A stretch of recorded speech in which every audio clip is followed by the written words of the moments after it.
สาธารณะที่เบิ่งของหมู่เฮาทุกคนขอกราบนมัสการ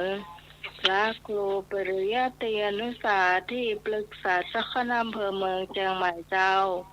กราบนมัสการพระครูสมุวิศวะวรกิจโจผู้อำนวยการสถานีคลื่น104.5 เมกะเฮิรตซ์เจ้าอาวาสวัดสายหินเจ้ากราบนมัสการพระครูใบดีกาสมัครญาณสีโลรองเจ้าอาวาสวัดสายหินเจ้าเจริญพรนะไหมกราบนมัสการพระอาจารย์เอารักษ์ปัญโยนันท์เจ้าสวัสดีโยมปี่เนอแล้วก็สวัสดีไอ้หน่วยสว่างเมฆนะเจ้าครับผมสวัสดีครับ สวัสดีไปยังคุณผู้ฟังทุกท่านที่กำลังรับฟังรายการธรรมะคลายเครียดซึ่งกำลังออกอากาศอยู่ในขณะนี้นะเจ้าวันนี้เรากลับมาพบปะกันเหมือนเช่นเคยเจ้าทุกวันเสาร์แล้วก็วันอาทิตย์นะเจ้าโดยมีข้าเจ้าพี่สมัยสุริโยดร3 ทุ่มเป็นต้นไปเจ้าค่ะจะมาพบปะกันนักคลื่นนี้เจ้าวันนี้เป็นวันเสาร์ที่6นะเจ้าเดือน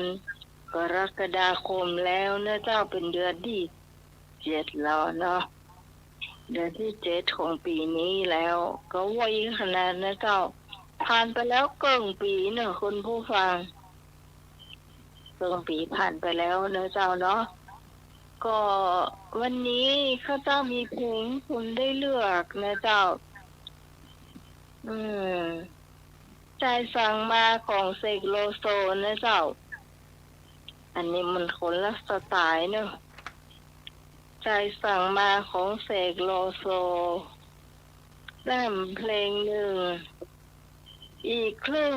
รอพึ่งเธอของไม้พิลมหอนนะเจ้าอีกครึ่งรอพึ่งเธอน่าจะถูกอยู่นะเจ้าเพราะว่าข้าเจ้าได้ฟังผู้ช่วยสมชายตี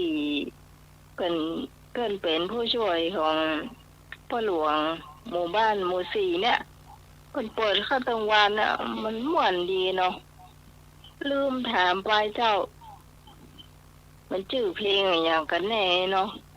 แต่เจ้าพวกก็เปิดนะ เปิดแล้วเขาก็ชอบนะมันก็ไม่ได้ถามเปิ้นแต่ก็เดานะว่ามันน่าจะแม่นเพลงนี้นะอีกครึ่งรอพึ่งเธอนะถ้าจะแม่นนะเจ้าอาจารย์ก็ลองพิมพ์เข้าไปกันแล้วกันนะเจ้าเนาะเจ้าตอนนี้นิมนต์อาจารย์สมัครนะเจ้ามาพบปะกับคุณผู้ฟังก่อนนะเจ้า10 นิ้ว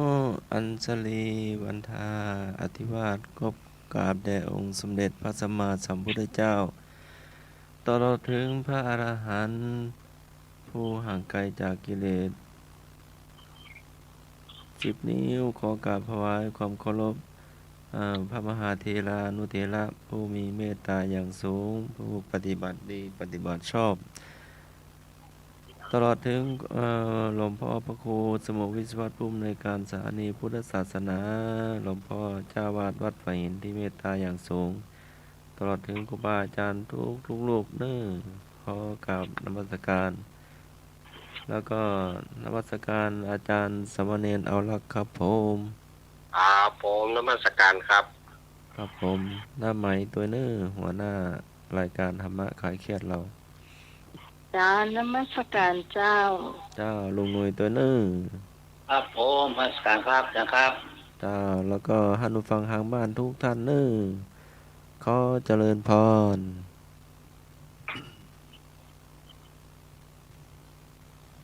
ขอกราบนอบน้อมยังคุณพระติทารายรัตนะผ่านแก้วพระเกี่ยวเจ้าต่างๆประการหมายมีพระพุทธพระธรรมพระสงฆ์อันเป็นสารณะที่เปิ่งของหมู่เฮาทั้งหลายขอกราบไหว้สาบุญญาปรมีธรรมท่านอาจารย์ท่านพระครูสมุวิศวะวรกิจโจ ผู้อำนวยการสถานีวิทยุคลื่นพระพุทธศาสนาการศึกษาและวัฒนธรรม 104.50 เมกะเฮิรตซ์ ท่านเจ้าอาวาสวัดฝายหิน พร้อมไปด้วยท่านครูบาอาจารย์ พระสงฆ์องค์เจ้าภิกษุสามเณรทุกรูปทุกองค์ได้ความเคารพอย่างสูงสุดยิ่งครับผม ขอกราบนมัสการท่านอาจารย์สมัครยานสีโล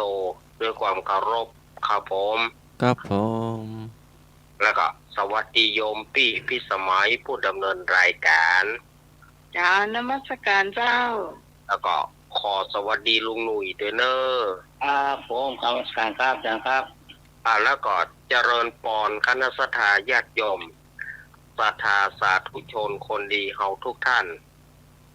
มาแล้วเนอะรายการธรรมะคลายเครียดมาปะกันแล้ว วันนี้เป็นวันเสาร์ที่ 6 กรกฎาคม พุทธศักราช 2567 เดือน 10 เหนือ เดือน 8 ใต้ ออกมานี่ขึ้นมานี่1 ค่ำวันนี้เปิ้นว่าจ้างเกี้ยวขึ้นสู่โรงคำหรือจ้างเกี้ยวขึ้นสู่โรงคำวันนี้ทำการมงคลเลิศล้ำวันนี้วันพรุ่งนี้เป็นวันผีหัวหลวงใจวันเลิกมันฟังธรรมกลางป่าจ้าวันพรุ่งนี้ปดีเนอะจะไปได้ทำกรรมก็คือวันฮือเพื่อเนอะเป็นวันใจยะเลิกล้างมือท่าคอยกิน มันเป็นวันที่สบายที่สุดล้างมือท่าคอยกินบ่ต้องยี่อย่างละสวยมือกับซุปหันเข้าหันเลยเนอะ วันนี้ก็รายการมาปะกันแล้วแต่อาตมาภาพจะออกตัวก่อนว่าวันนี้อาตมาคงจะอยู่ตึกเหล่านิทานเนอะเพราะว่าวันพรุ่งนี้เจ้าอาตมาจะได้ทำบุญเพื่อกับโยมแม่อาตมาเนาะวันพรุ่งนี้เจ้าแต่วันนี้ก็มาเข้ารายการด้วยกันก่อนคงจะเป็นช่วงตึกช่วงเล่านิทานเนาะอันนี้เขาออกตัวกันไว้ก่อนบอกกันไว้ก่อนเดี๋ยวจะว่าโอ้บอกกันเห็นนะ ไปจะได้พ่องฝนตกก่อทางบ้านญาติโยมทางวัดอาตมานี่ตกอย่างนักเนอะแต่ว่ามันบ่มีฟ้าห้องบ่ได้มันตกมาอย่างนักกระหน่ำมาอย่างนักเนาะเอาละอู้ฝอยไปนักอู้ฝอยไปหลายเชิญลุงหนุ่ยได้ทักทายคุณผู้ฟังก่อนเนาะครับผมขอบคุณครับขอกราบขอบน้อมพระเถระนุเถระทุกรูปทุกองค์สามนีน้อยผมครับขอกราบพระอาจารย์พ่อครูสมุทรวัฒน์ครับผมมีเมตตาเวลาให้ธรรมะคลายเครียดครับผมขอกราบพระอาจารย์ท่านพ่อครูบดิกาท่านสมัครครับเริ่มต้นลุงหน่อยมาจารย์ก็อาจารย์เอาละครับผมอยู่ละปูนมื้อเนอะสมบัติอยู่นี่ครับด้วยครับขอสวัสดีพี่สมัยครับผมบ้านนอนตันครับผม เจ้าสวัสดีเจ้า ครับวันนี้ธรรมะคลายเครียดทุกท่านทุกคนนะครับผมครับวันนี้ที่เป็นตั้งเพลง2 เพลงนี่นะเขาจะตายเพิ่มศตวรรษดอกเกินศตวรรษดีไงเพิ่มศตวรรษครับผมครับดีทุกท่านทุกคนนะครับเชิญครับผมมาปะกันแล้วเนอะครับถ้ามันเกินศตวรรษมันก็50 ปีแล้วก็ไอ้หน่อยเนี่ยก็เกินค่ะเพิ่มแล้วกันจ้ะเพิ่มตลอดบางเพลงนี่มันใหม่อยู่ลูกอ๋อนี่ว่าเกิงเนี่ยมันใจไว้นะพวกเราใจเปรี้ยวนะพวกถ้าเกิงกับ10 ปีคุณฟังที่ฟังรายการนะเจ้าคนละครับเรียนดีก็เนี่ยโอเคเจ้าครับมาแล้วป่าจัง ครับขอกราบนมัสการพระอาจารย์ที่เรียนดูครับผมขอกราบนมัสการพระอาจารย์เอาละเป็นพระอาจารย์สมัครครับผม เอิ้นพ ครับ ร สวัสดีไอ้พงษ์ครับครับนมัสการพระอาจารย์นั้นเอาละเป็นนะครับเนอสวัสดีไอ้พงษ์สวัสดีครับสวัสดีคุณผู้สมัยครับ ครับสวัสดีเจ้า ครับสวัสดีให้มือด้วยนะครับผม ครับผมเลยครับผมครับ ครับแล้วก็ไปสวัสดีไปยังแม่บูนพี่จอนพี่ฟอแล้วก็แม่ตุ๊กติ๊กแล้วก็สวัสดีคุณแม่ทั้งหลายด้วยนะครับวันนี้เป็นไงจังครับผม ใจสั่งมาของเสกโลโซแล้วก็อีกครึ่งรอพึ่งเธอของไม้พิลมพร ฝันอีกครึ่งต้องครึ่งเธอหรอก ถ้าจะแม่นดูก่ะ ก็ครึ่งมันครึ่งเธอในเงินถ้าอยากเป็นฝันอีกเอาเพลงนี้ครับฝันอีกครึ่งน้ำครึ่งเธอเนี่ยนะ ถ้าจะแม่นดูก่ะเพราะว่าเราก็ได้ยินบ่อยแต่ว่าเอากลุ่มหูจากชื่อเพลง ฝั ฝั น น อี อี ก กครึ่งต้องพึ่งเธออีก ครับมาจากเพลงนี้นะครับผม ไม้พิลมพรเนาะ ผม เจ้าคุณผู้ฟังที่ฟังอยู่ในเจ้าโทรเข้ามา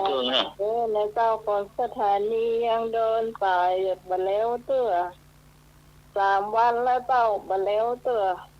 วันจันทร์แห่งวันก่อนวันจันทร์มาแล้วก็วันอังคารบ่เจ้า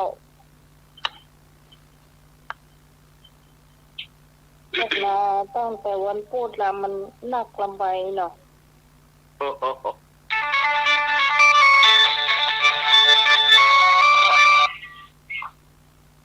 เจ้ากราบพระสาพระอาจารย์ท่านพระครูสมุทรวิสุวัฒน์วรกิจโยผู้อำนวยการสถานีเจ้ากราบพระสาพระครูบดิกาสมัครญาณศิโรเจ้า เอิ้นพรพี่พร กราบพระสาพระอาจารย์เนรรักเจ้า สวัสดีแม่พร สวัสดีน้องใหม่เจ้า สวัสดีเจ้าพี่พรเจ้า สวัสดีลุงเลยเจ้า ครับผมเลยครับผมครับ สวัสดีแม่ปูนสวัสดีพี่กรณ์สวัสดีแม่สุพีสวัสดีแม่นวลสวัสดีธรรมะคลายเครียดทุกท่านเนอะเจ้าวันนี้พี่ฮอนน่ะเอาของไม้น่ะเพลงอย่างก่อนนะ ฝันครึ่งวะฝันคนละครึ่ง พึ่งต้องพึ่งเธอเหรอไอ้สงว่า เอาเพลงนั้นน่ะ มัน เจ้า ม่วนนะมันม่วน อ่ะ เออ พี่พงษ์มาถึงบ้านแล้วเนาะ ครั เมื่ บ อกี้นี่ยังอยู่แม่ขจานเนี่ยเจ้า โอ้ ไปแม่ขจานจะให้ถึงบ้านแล้วเจ้า เจ้า ก่อนนะพี่ครึ่งชั่วโมงเจ้า เจ้า ต่อนี้แต่ เดินทางปลอดภัยได้เนอะครับ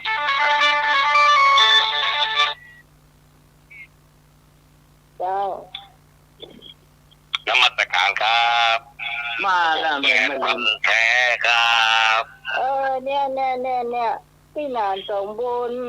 วงศาที่วัดอาลาเบิ้นว่าอยู่ไอ้นี่ก็จะบอกชื่อแต่อีว่า พบปิดความลับกันเนาะ นะ เพลงที่เพราะที่สุดคือใจสั่งมาครับ ใจ เนาะ จังงาของเซโลโซ ครับ ไม่วันลุ่มหนุก เอาล่ะ 2-1เรื่อง 2-1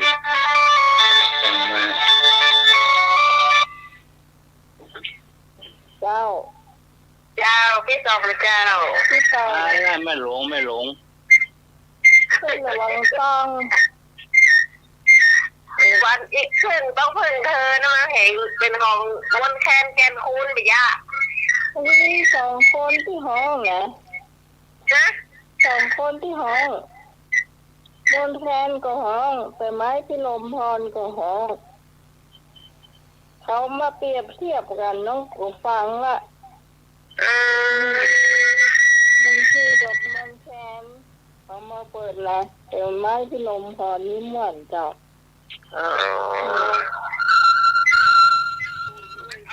อ้าวบินวิทยุเนี่ยเนอะ มันครึ่งเนาะ เจ้า ต้องครึ่งเธอแล้วเนาะ เจ้า แล้วก็ได้ยินแต่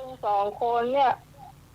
อันผู้ช่วยสมชายเพื่อนเอามาเปิด แต่ว่าเป็นการของมาอยู่ดีนะ เออ บินวิทยุห่างๆเลยเนอะ ของพี่ตองวิทยุพี่ตองมีดีไปหน่อยต่อละ3-1เจ้า3-1เนอะอันนี้เราได้ช่วยจำตัวเนื้อเจ้า 3-1ละ 0654736338ลืมบอกเบอร์โทรเจ้า ขนาดลืมคนยังมาโลโล ตื่นมาตัวเจ้าลืมว่าเจ้า คนที่จำได้ก็จำได้เนาะ เออ 0654736338โทรศัพท์ราชบดีเสื้อ จ้าพี่กรณ์จ้า จ้าน มัสการพระอาจารย์ค่ะนมัสการพระครูใบปีกาสมัครจนะศิโลค่ะ เจ้าพรแม่ก่อน นมัสการอาจารย์นิรักษ์ค่ะ สวัสดีแม่กร สวัสดีน้องไหมจ้า จ้าสวัสดีจ้า สวัสดีไอ้เหนื่อยจ้า ครับผมดีครับก่อนครับ สวัสดีไอ้พงษ์สวัสดีน้องพรสวัสดีแม่บุญสวัสดีพี่ตองเลยเนอะสวัสดีแม่สุพิษสวัสดีแม่นวลสวัสดีธรรมะไกลเคลียร์ทุกท่านพี่กรณ์เอ็นดูเสกโลโซเนาะพี่กรณ์เอาเพลงใจสั่งมาจ้ะ ค่ะ แล้วอย่าไปลืมนะวันนี้เราจะร้องเพลงสดอยู่นะ ยังมาลาบกะ ไม่เป็นไรเชื่อ จ้าจ้า 32แล้วสั่งมาเนาะ 32 เด้อเด้อแล้วก็เลือกเพลงนะเจ้า นึกวันทางหวยแม่อยู่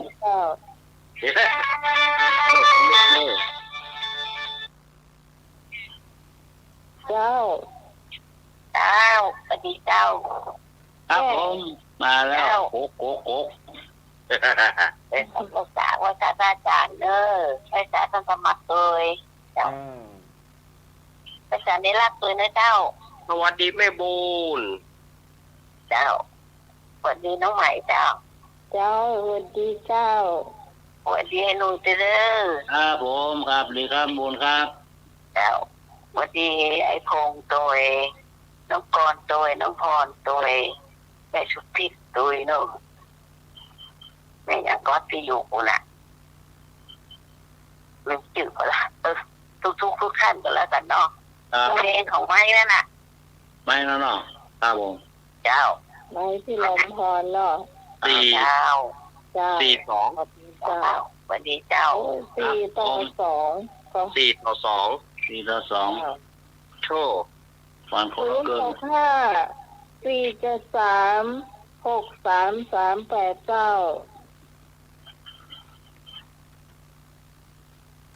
ใจสั่งมากระกังคนละเกินร่มใช้หลักฟันคนละเกิน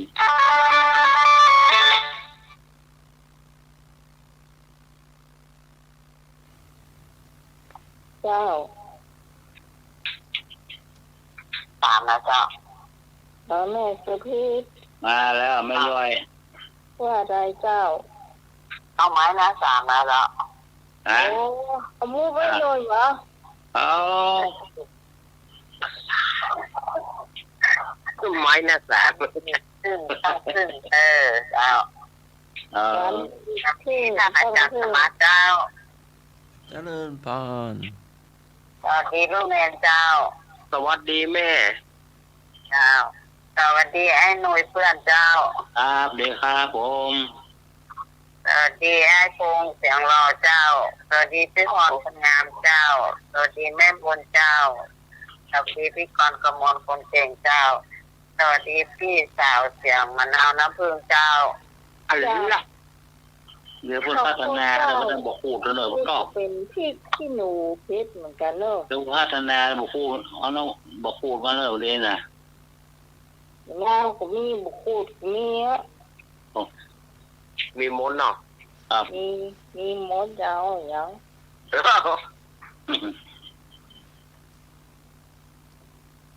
รับเจอเลยครับ 065-473-63389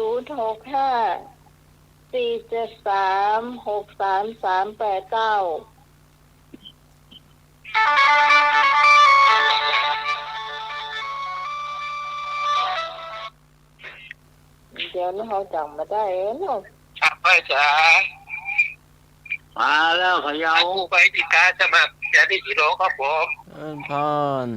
ได้เอ ตาม ก ภาษาสำเร็จเขาละครับผมสวัสดีเอกสวัสดีน้องวิสมัยสุริโยดร จ้าสวัสดีจ้าเองเจ้า ผมเรียนพิสมัยพิไรศักดิ์เนอะผมเรียนพิไรศักดิ์ โอ้อันนั้นมันงามแล้วไปค่ะ แล้วก็สวัสดีลุงรวยทุก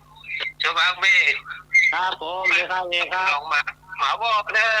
ครับ ทีละลุงรวยโทรมาหมาจังหอน เออมันหนาวอยเนาะ แล้วก็หนองหมาบอกแล้วก็สวัสดีฟงสวัสดีหวานปลาเศร้ากับที่ พี่กรณ์ ผิดปอนขโมยเกิดกลาง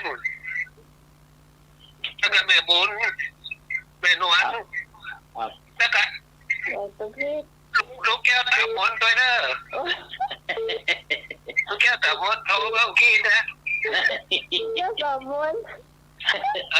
ลูกแก้วตาบนเลย จ้า ผมเอาเพลงสั่งมาของเสียงตัวนะใจสั่งมา จ้า ครับผม จ้า ห้า จ้าเอาไปแล้วเจ้า ห้า โทร ต่อ มาตะกี้เจ้า สวัสดีลุงแก้วสามมูลเลยว่ะ พวกลูกแก้วตาโมนนี่ เออได้ชื่อเนอะเป็นพันธุ์แท้ขอใส่ชื่อแก้วตามนเนอะหืมสมน้ำหน้าชื่อบอกก็บอก ลูกแก้วตาโมน มาใหม่เนี่ยเจ้าใส่ตะกี้เจ้าไอ้เนี่ยก่อนเอาเข้ามาเนอะหรือจะเป็นหนุ่มก็ทำไมก็ได้เนอะ นี่มาละ เจ้า สวัสดีจ้าหมาย โอ้ยายพรยายพรจะฟังอย่างเดียวนี่จะฟังเพลงอย่างเดียวนี่มันไวสุดนะ ก็ได้ยุ่งไปหลังเอาของไม่ที่เรือนพรนั่นแหละ นั่นแหละ หรอ ทำไม คุณ เนี่ย คุณแทนกันคุณนะจะย้ายจะขอนะขอพี่นะ เจ้า คุณแทนคุณนะแทนขึ้นให้ถึงเลยล่ะของมดแค่สองทีนะ มันมีสองคนที่ห้องผมก็เอามาเปรียบเทียบกันเจ้าเขาได้ยินเป็นสองน่ะ ไอพรมาล่าเนอะ เจ้าขอบคุณเจ้ายายขอบคุณเจ้า ขอฟังให้มูท่าใครเชื่อผู้เป็นคนเนอะ เจ้าขอบคุณเจ้าเจ้าบอลบอกพูดทุกเสียงทุกสายเนาะ เพื่ออาหารสมาร์ทเนอะ เจ้า โดยก็ให้จำมันอยู่ตัวจะห้องใหม่คนงามกันเนอะ โอ้ขอบคุณเจ้าหน้าที่ยกยอ สี่วันวันนะ เสียงหวานนั่น เสีย เนาะ งหวานๆแต่ไหนลูกความสุขผ่านว่าขนาด รถจักรเดากันนี่ เดาเอาไปเลยนะฮะล่ะ ร้านก็บานทำไมก็บานย้ายอ่ะ ก็น่าจะ ก็คิดไม่นานก็ เดาเดาเนาะ มาบานก็เป็น เจ้า แต่ว่าเป็นมาบ้านด้วยใจอ่ะ เจ้าเจ้าขอบคุณเจ้า ขอบคุณ ขอบคุณเจ้าสวัสดีเจ้า เลยดีเจ้ายาย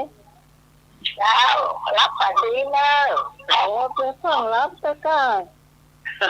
ไม่ได้ฟังไม่ได้ฟังเพลงไม่ฟังรับเลยครับ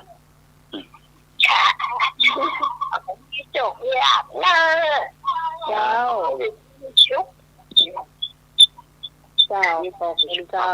ฟังนี่เนาะ ฟังเพลงก่อน ขอพรเฮ้อเนี่ยเจ้า หกเนาะมาเดยวนี้6 ต่อ 3 เจ้า6 ต่อ 3เป็นเก้าสายแล้วเจ้า ครับ มาแถมเนอร์พิสารีไอนึกเจ้า ไอ้นึก ไอ้โคมเหรอไอ้โคม ไอส่งเจ้าบุญส่ง ไอ้พรเหรอไอ้พรนั้นเอราวัณเหรอ พี่พรเอราวันเจ้า mà nó chứ nhưng mà đây mà tựa เจ้าไม่นวลเจ้า bên luôn เป็นนวลเหรอแม่ที่สันทรายหลวงอ่ะ ยังมาได้มาเต๋อเข้ามาได้ใน065 473 6338ครับ โทรศัพท์วัดยังบัดได้บัดได้เตือนะเจ้าเดินสายไปแล้วเตือเนาะ ồ trong kê khỏi một nó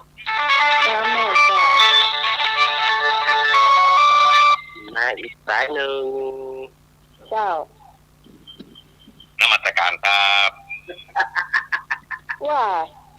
พี่สมศรีลุ่มวัดฝ่ายหินแล้วครับพี่สมศรีลุ่มวัดฝ่ายหินน่ะ แต่ ป้า ละ ที่ยังอยู่เจ็ดยอดน่ะนะ แต่ละแต่ละ ป้าเจ็ดยอดเหรอ ครับ น่ะแล้วก็อันป้าอย่างที่อยู่ดอยสะเก็ดนั่นน่ะบนน่ะเนาะครับนมัสการครับ อ้าวผมให้รักก่อนนะโอ้ย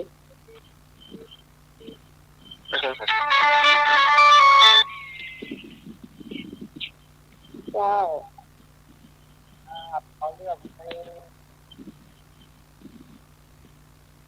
เจ้าโอ้เลือกเพลงอย่างก็ให้บุญส่ง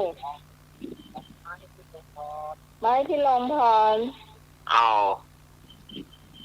ต้นดังๆไรเฮ้ย ao là chết phạm là ไม้ที่ลมพรไอ้บุญส่ง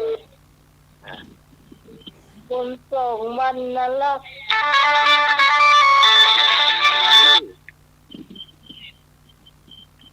เจ้า khóc เจ้าไอ้นึก khóc สมนึกบุญทาวงศ์ con khóc ไม้ที่ลมพร anh mai na xả na เออเอาไว้ไผ่ดี anh na xả ไม้แรก3ไว้ไผ่ดี con nơ ở phải đi mà luôn อะไรอีกอ่ะ ồ khóc เจ้า khóc เจ้าฟังรับฟังนอนเต้นเหนอวันนี้มีอย่างอ้อนะ khóc เจ้า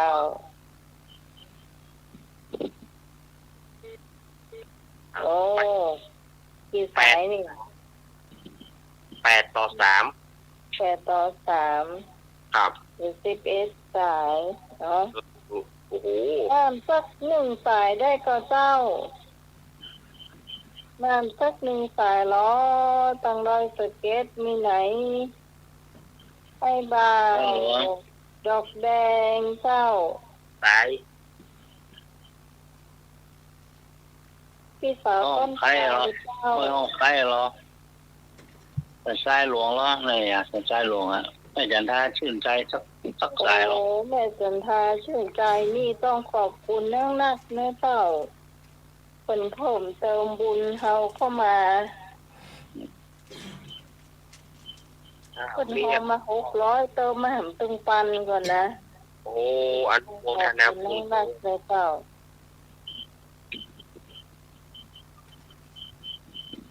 ถ้าบ่มีก็จะได้เปิดเพลงนี้นะของไม้ที่ลมพรก่อนนะเจ้าเนาะติดตามไปด้วย ใจสั่งมาของเสกโลโซนะเจ้า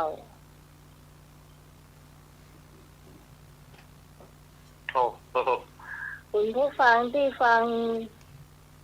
จาก Facebook หรือว่า YouTube นะเจ้ากดไลค์กดแชร์เฮาตัวนะเจ้าถ้าฟังจาก YouTube ก็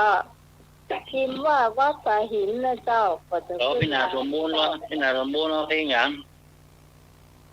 ไป พี่นาสมบูรณ์วัดดอนตันน่ะ แต่ขึ้นแต่ว่าเอิ้นเฮาเยอะๆร้อนนี่หมดโทรเข้ามานี่ นั่นแหละพี่นานโอ้ขอบคุณนะครับตามผู้รับเปิดฟังเราละ มือก็เนี่ยการไปตัวอยู่อ่ะ เนาะ เป็นงานแต่งสะตวงแต่งหยังก็บ่ฮู้ สุกลงสุรีก็ฟังหมดหรอกไปโน่นหมดตา ฟังไปด้วย ฟังไปด้วย เจ้า ไปด้วยเนาะ แต่เมี่ยงไปด้วยจ้าเนาะมันเป็นสะตวงหรอกยกบ่ฮู้ว่าการงานก็มีเนาะเอารายการเพื่อนแยกกันเนาะฟังไปสมหวนไปขอบคุณเจ้าหน้าที่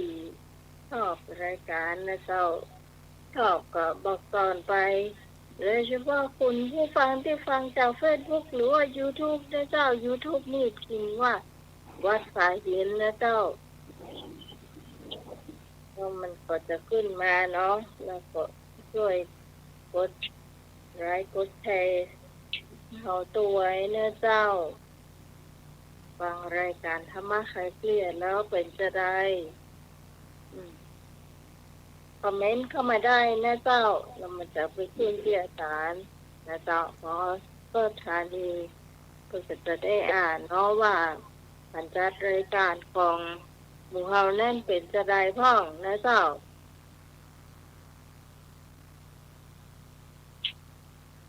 ตอนเราเจ้าพร้อมแล้วก็เปิดได้เลยนะเจ้าเนาะ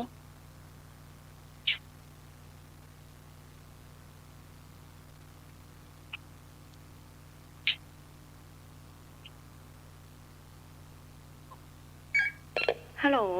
ตอนนี้บีไม่อยู่บ้านนะคะ ถ้ายังไงฝากข้อความทิ้งไว้ แล้วบีจะรีบโทรกลับนะคะ ขอบคุณค่ะ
จบไปแล้วนะเจ้าเพลง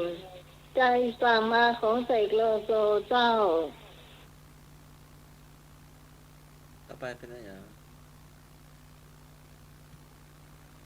ต่อไปเป็นอะไรอย่าง เพลงอ่ะ อะไรอย่าง มีครึ่งต้องครึ่งเธออ่ะ นี้พึ่งต้องพึ่งเธอ ฝันอีกครึ่งต้องพึ่งเธอ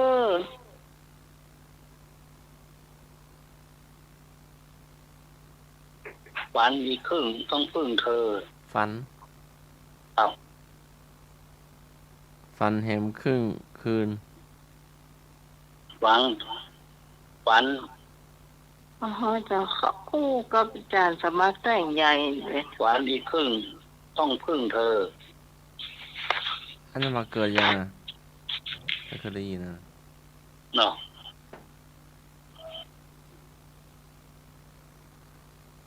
ฝันอีกครึ่งต้องพึ่งเธอ ชื่อไม้พิลมพรขึ้นก่อน ไอ้บุญลมพร แล้วก็พิมพ์เพลงขึ้นมา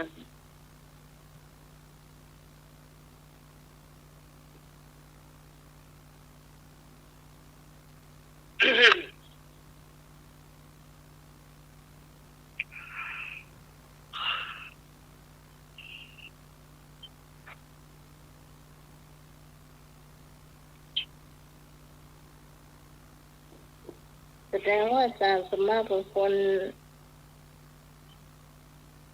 เปิดเพลง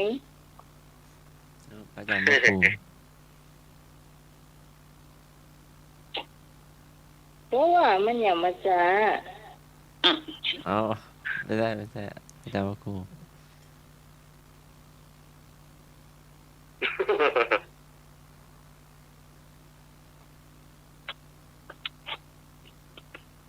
อันนั้นนะไหมหาเอง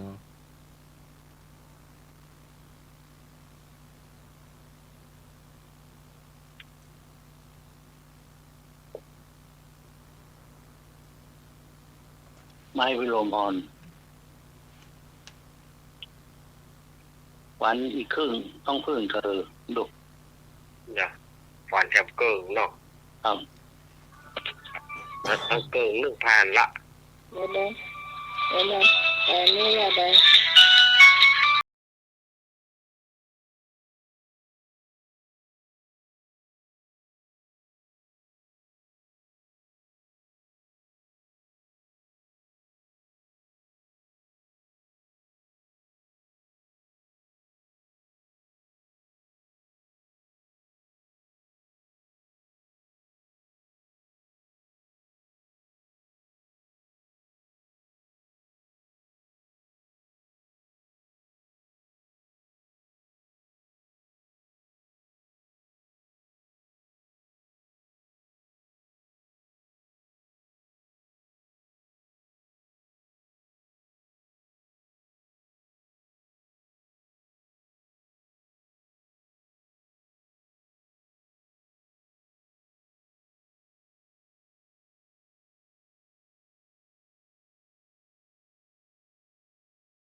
มันแกนโทน เจ้ามันหาความหมายไม่ได้ก็มนต์แคนเนาะ ครับ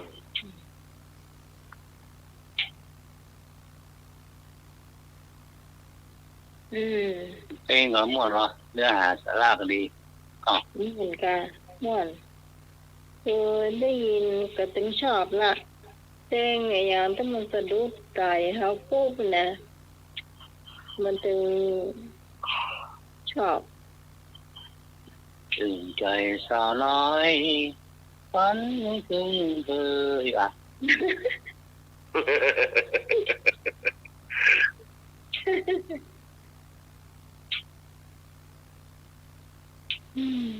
มันแม่นว่ะ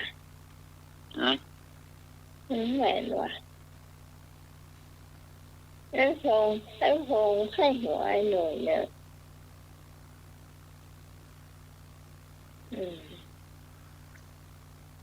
เดี๋ยวช่วงต่อไปค่อยมาประชาสัมพันธ์เนาะเอา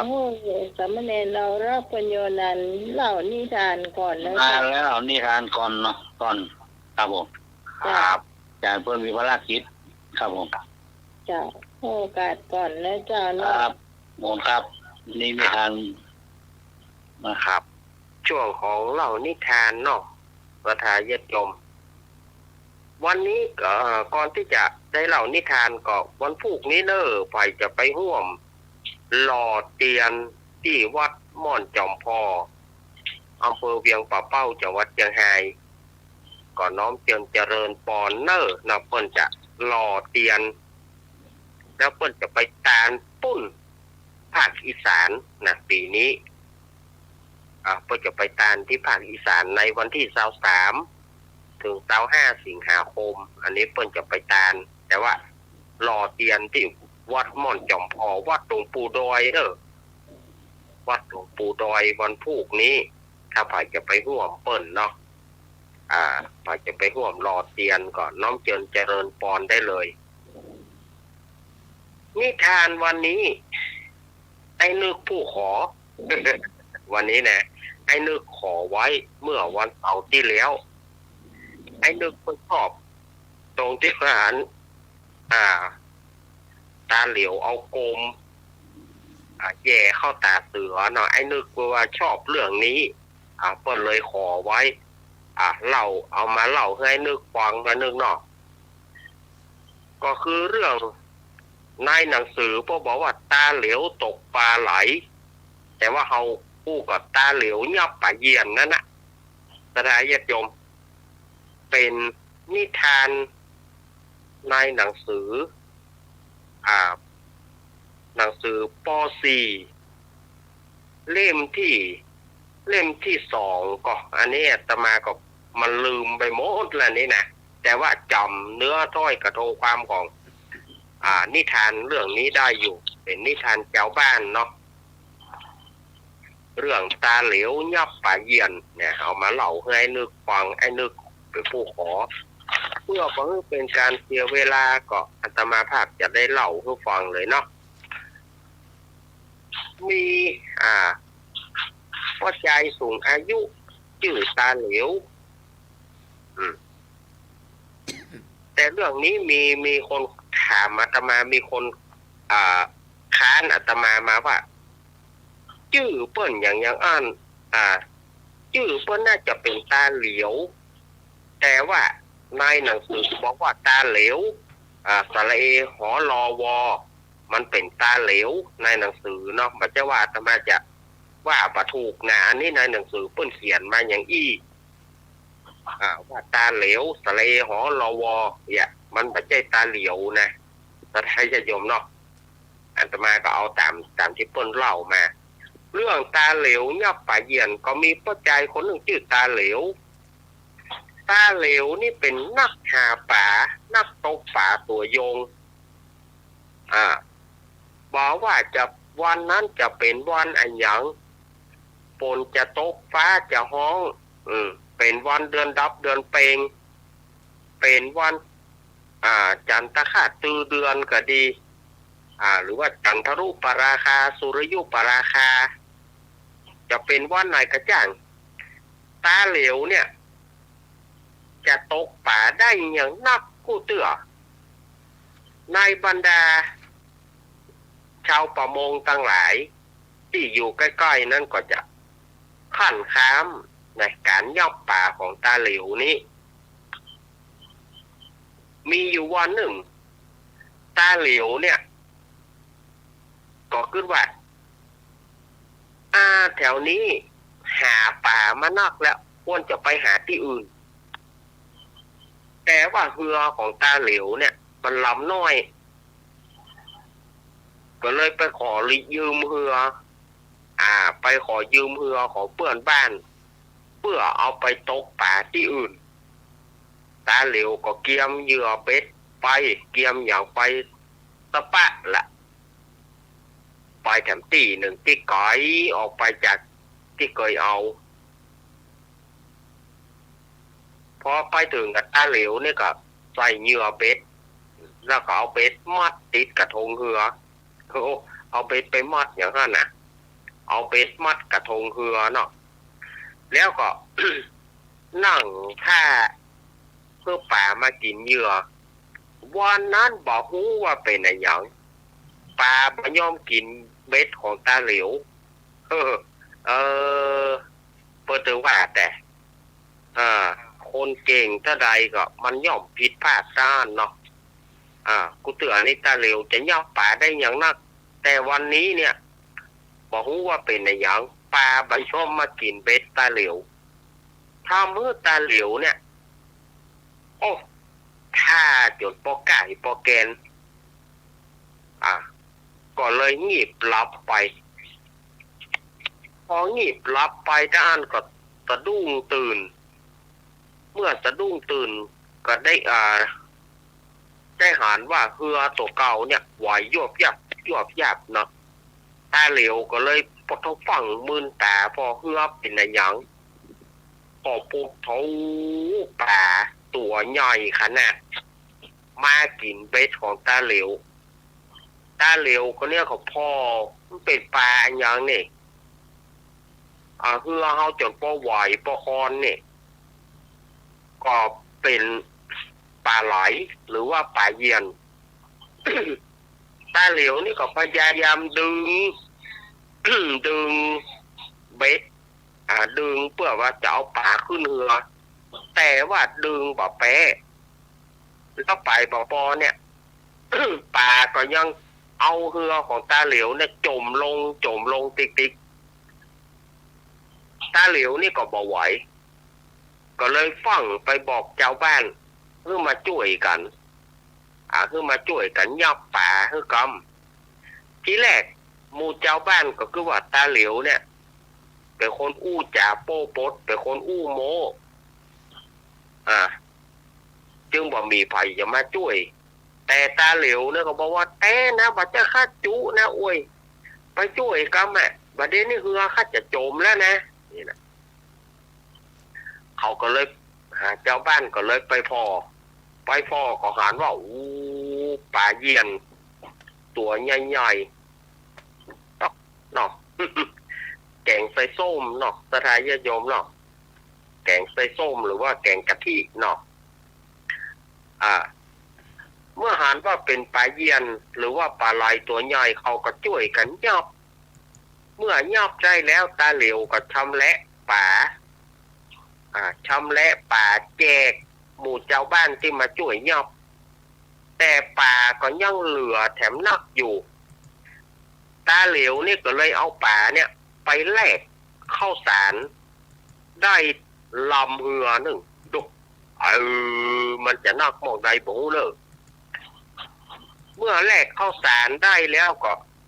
พายเรือมาพอพายเรือมาในเวลานั้นเป็นเวลาโพเพเป็นเวลาพบค่ำบ้านเฮาเขาว่าสลิมนี่นะตาเหลวนี่ก็อยากกินข้าวอยากกินข้าวจะหุงข้าวก็ไฟก็บ่มีนะไม่คิดก็บ่มีก็ไฟก็บ่มีจะเนี่ยอย่างใดนี่อยากกินข้าวก็อยากแต่พอดีว่าตาเหลวเนี่ยไปหันใส่เสือนะ ในขณะนั้นก็มีเสือลายพาดก่อนตัวหนึ่งมันมายืนมันมานอนซุ่มมันจะจับสัตว์อยู่ที่หิมตะฟองแต่เสือนี่มีตาแวววาวเนาะมีตาในตาเสือเนี่ยลูกแวววาวเหมือนกับไฟสุ่มขอนไม้ตามันถ้าอย่าเป็นปากกายเนาะแจ้งแว่นว่าเนาะเหมือนกับไฟเนาะตาเหลวนี่ก็เกิดว่าเสือนี่เป็นขอนไม้ได้แล้วบอกนี่เนาะได้อันขอนไม้ละได้ขอนไม้นี่ติดไฟตัวเองเรื่องมันก็เลยเอา โซ่นะเอาโซ่มัดหางเสือไว้นึกว่าขอนไม้หรอเอาโซ่มัดหางเสือไว้ทีนี้ก็ได้การละจะติดไฟก่อนจะเอาไฟจากเนี่ยจะเอาไฟจากขอนไม้คือว่าจะเอาไฟจากตาเสือนี่นะก็เอาโคมแย่เข้าไปใกล้ๆตาเสือเพื่อจะให้ไฟลุกเนาะถ้าไฟลุกก็จะได้เอาเกี้ยเอาหลัวเข้าตามที่โคมแหมกำเนี่ยแกเรื่องมันทีนี้ก็เอาโคม เอาโคมแย่เข้าไปหิมตาเสือไฟก็บรรลุตาเหลวนี่ก็ยังไงเนี่ยโคมแกนี่อย่างอันน้ำมันแห้งกะจากขี้สายพอก็น้ำมันก็เต็มนี่มันอย่างนี้อีกก็เอาโคมไปแย่ตาเสือเขาแถมแย่เข้าไปเพื่อจะให้ไฟติดปุ๊บเลยนะถ้าไฟก็บัดติดตาเหลวนี่เขาแย่จนชิดเข้าตาเสือก็พอมีไฟตาเหลวนี่ก็เลยโคตรว่าโคมนี่มันจะฮือน้ำเหลือเนาะก็เลยเอาโคมหยอกกับตาเสือเขาเต็มเป่าสถานยจมเสือนะก็พอละคิดละคายของตาเหลวละว่าปูนี่มันเนี่ยอย่างใดของมันก็มาเอาอย่างมาแย่เข้าตาเขานี่เนาะถ้ามันปากได้นะพอว่าตาเหลวมันแย่มันบอกมีไฟก็เอาโคมหยอกตาเสือเมื่อเสือถูกโคมตั้งแกตาแล้วก็สะดุ้งเสือสะดุ้งก็ลากเครือตาเหลวแหละลากเครือตาเหลวขึ้นฝั่งหลังเนาะตาเหลวนี่มันก็ตกใจน้อยช่วยน้อยขอนไม้โล่นขอนไม้โล่นขอนไม้โล่นเนาะในที่สุดก็กว่าที่เสือจะหลุดออกจากกันเครือของตาเหลวได้กันยืดเอาเครือของตาเหลวเนี่ยยาวไปแหม2 ศอกเอาเลี้ยวตาเหลวนี่จะเข็นเหือก็บ่มีแห้งล่ะจะเข็นเหือลงน้ำบ่มีแห้งจอมต้องนอนบนบกนั่นนะเมื่อนอนบนบกยุงกะหินกะเนาะโหคืนหุ้งจบพอแจ้งมาตาเหลวก็เปิดไปหาผลไม้เอามากินแก้หิวก่อนขณะที่ไปหาผลไม้นั่นหมูไก่ป่าก็ปลากันมากินเข้าในเหือตาเหลวนะจนเกือบเสี่ยงลำเหือไก่ไทยนักแต่ไก่ป่าเมื่อตาเหลวหาผลไม้ปีกมาก็ไปหันใส่ไก่ปลากันมากินเข้าพอจะหมดลำเหือแล้วก็โคตรเผอกำเดียวบ่ได้ไก่ป่ามูนี่อย่างได้มาจิกกินข้าวเฮาเดี๋ยวพอจะเสี่ยงลำเนี่ยก็เลยไปตัดหวายเอามาแต่งกับดักเอาหวายมามัดกับกระทงเหือไว้เอามาแต่งกับดักหมูไก่หมูนั่นบาลาบใช่ไหมไก่หมูนั่นยังปลากันปิกมากินข้าวแถมเมื่อปิกมากินข้าวกำนี้กับ มันก็จึงติดกับดักของตาเหลวคู่ตัวแหละติดกับดักของตาเหลวคู่ตัวตาเหลวนี่ก็ดีใจก็เลยโห่ขึ้นเมื่อตาเหลวโห่ไก่มันน่ะมันกับสะดุ้งยกเรือตาเหลวลงน้ำส้มตาเหลวดีใจขนาดได้ว่าเรือลงน้ำได้แล้วก็จัดการฆ่าไก่กำตัวฉีกเหนียงไก่ออกเพื่อเอาเข้าออกมาก็ได้กุ้งเม็ดเข้าที่ไก่กินแล้วก็ไปประกอบได้เข้าจากที่ไก่กินจากที่อื่นมาแถมเสร็จแล้วตาเหลวนี่ก็เอาเรือมาถึงบ้านเอาไก่ลงให้เมียเอาไก่ลงบ้านแล้วก็บอกว่าให้เมียเอาเรือไปคืนเมื่อเมียของตาเหลวเนี่ยเอาเรือไปคืนเจ้าของก็มาลูกมาคำพอก็ว่าหารว่าเรือนี่มันยาวกว่าเก่าไป2 ศอกก็เลยบอกว่าเรือนี่ปัจจัยของเฮาเรือเฮาปัจจัยยาวอย่างอี้อันนี้มันยาวกว่าเก่าไป2 ศอกแสดงว่าตาเหลวเนี่ยกึดบ่ซื่อเอาเรือลำอื่นมาให้เฮาก็เลยพิษเถียงกันเมียตาเหลวก็บอกว่าแม่นละแน่มันบัดใจเจ้าของก็บอกว่าบัดใจเมียตาเหลวก็เลยอันเฮาจะไปอันก็เอาปูเหลวมาอู้เนาะเอาปูเหลวมาอู้เมื่อรุนเอาโจทย์กับจำเลยมาอู้กันแล้วกันนี่กะเมียตาเหลวก็พายเรือจะปิกบ้าน ในขณะนั้นก็บอกว่ามีลมพายุลมหลวงก็ปัดวาดเอาเรือตาเหลวนะโจนกั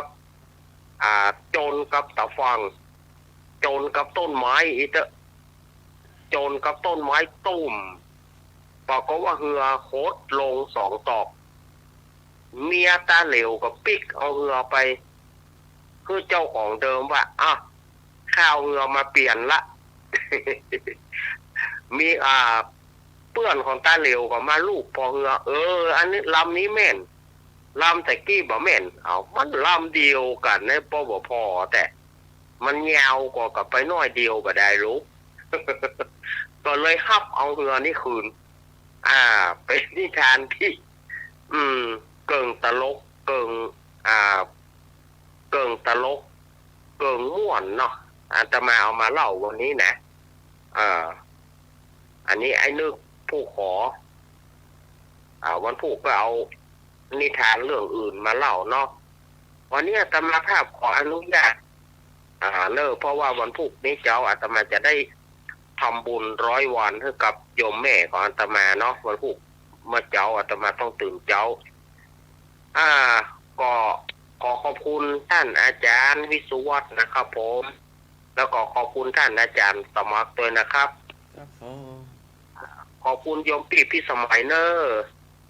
เจ้านมัสการเจ้าลุงหนุ่ยเตเนอร์ครับผมมาสารครับอนุโมทนากับสถานญาติโยมที่เปิดวิทยุให้ฟังได้ติดตลอดมาพรุ่งนี้ปากันใหม่สถานญาติโยมจะไปหมุนขึ้นหนีไปไหนเตเนอร์เฮายังจะมีช่วงของพุทธประวัติแล้วก็รายการอื่นยังท่าอยู่เนาะอาตมาก็จะอีกเนอร์อายุวันโนสุขังพระลังขอเจริญพรตุครับบอกฝนตกตอนนี้ครับฝนตกเลยครับผมเจ้าตามสมัครไปฮับที่คอนกับที่กรเหมือนกัน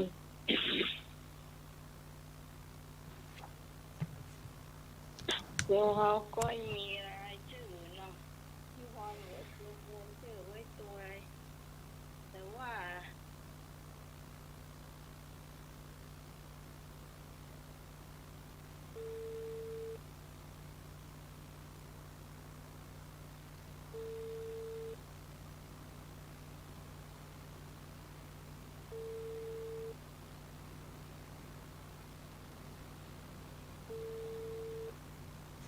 รอสักครู่เนาะ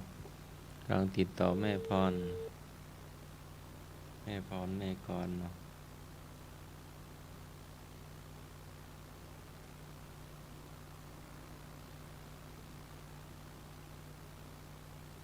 ตอนนี้ก็เป็นช่วง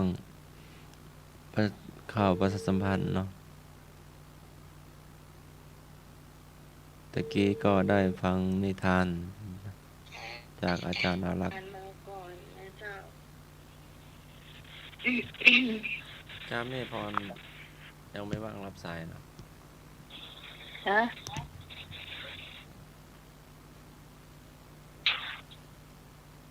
แม่พรยังไม่ว่างรับสายมีแม่กรมาละ เจ้า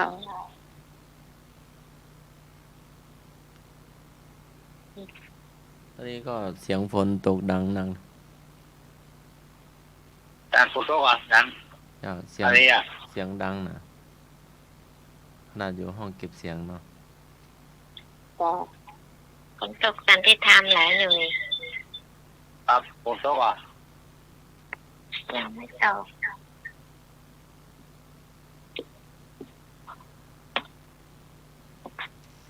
ลมพัดหิวๆไปได้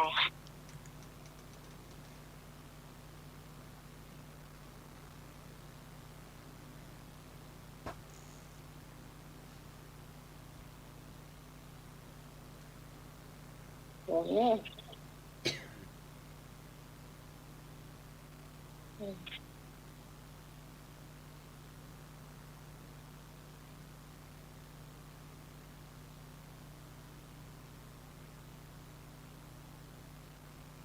ฝนตกหนักหลายเลย ครับตรงนั้นหนักแล้วล่ะ ป้าร้องก่อน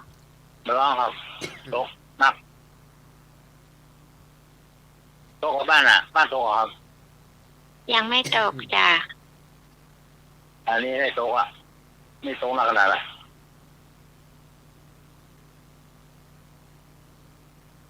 บ้านในหนุ่ยตกบ้านน้องพรก็ถ้าจะตกก็ค่ะ ที่ทางว่าดังนั้นมันเบื่อตกอ่ะตกจานนั่นละก็ตกอ่ะครับ ตกแต่ฟ้าไม่ร้องจ้ะ พี่พรฮัดสายจากสมัครตัว ตอนครับอักษรนะครับ ก็ศูนย์น่ะ ตอนอักษรนะครับ เลือกเพลงเตรียมมาตัว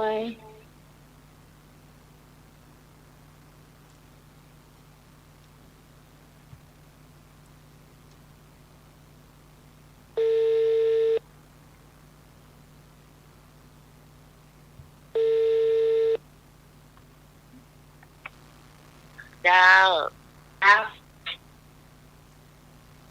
เปิด พี่ ได้ พรมันต้องเปิดวิทยุหน่อยตอนบันทึกเสียงนะ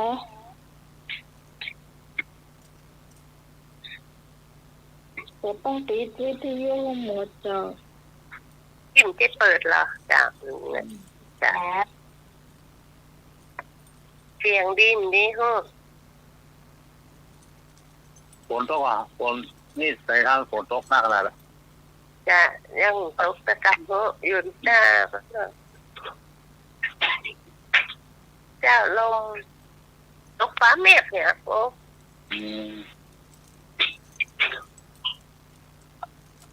เสียงโคกแก๊กดังมาจากไหนโม้น่ะ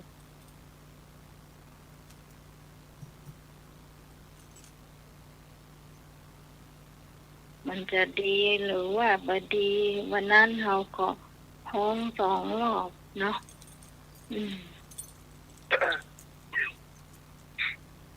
เตรียมเนื้อเพลงไว้หรือยัง ฟังน้ำตาลอยู่หรือเปล่าก่อนไปก่อนนี่แล้วจ้ะ ไม่จำเนื้อได้ก็ไม่ต้องอันนั่นละเนาะจ้ะ ดูอยู่จะเปิดจำได้บ่ไม่ได้จ้ะ บางครั้งเนี่ยรอบแรกเขาก็บดีเพราะเขาก็ไม่ได้ซ้อมไม่ได้ซ้อมเนาะไปดีรอบที่2บนเนี่ยเดี๋ยวคุณผู้ฟังก็ตีรอให้ฟังที่ยังไม่เคยได้ยินเนาะขอฟังดูนะเจ้าวันนี้ใหม่ก็เสียงแห้งเหมือนกันเจ้าเริ่มเลยเนาะ 12 มกรา2568มันเป็นเดือนแรกของปี งานประเพณีที่ทำกันไว้ ยังจำได้ไหมทอดผ้าป่าสามัคคีบอกกล่าวเพื่อนพ้องพี่น้องเอาลืมคุณป้าอยากสร้างบารมี ช่วยเชื่อกูลสนับสนุนเราหน่อย ละ100 200 300ก็ยังดี งานประจำปีที่เคยทำไว้ ถ้าป่านั่นไงเราทอดถวายเดือนนี้ บอกกล่าวเพื่อนพ้องพี่น้องหญิงชายแฟนๆทั้งหลายที่ฟังที่นี้มาช่วยต่อเติมบุญสมพงษ์ ศาสนาจะได้อยู่ครบถึง5,000 ปี เอ้ยเราไม่เคยหลอก เราจะบอกคุณผ่านคืนนี้ ผิดเลยผิดไม่สมพรมา เสียงห้องส่งอาจารย์สมัครฝนตกแปลงเหรอคะอาจารย์ น่าจะเป็นของพี่หนุ่มนะน่าจะเป็นของพี่หนุ่มเพราะอาจารย์สมัครไม่น่าจะแทรกได้ขนาดนั้นนะใช่ไหม เจ้า น่าจะเป็นของพี่หนุ่ม ตกแรงเนาะดังอ่ะดังขนาดเลยเจ้าที่สถานี ทราบเยี่ยม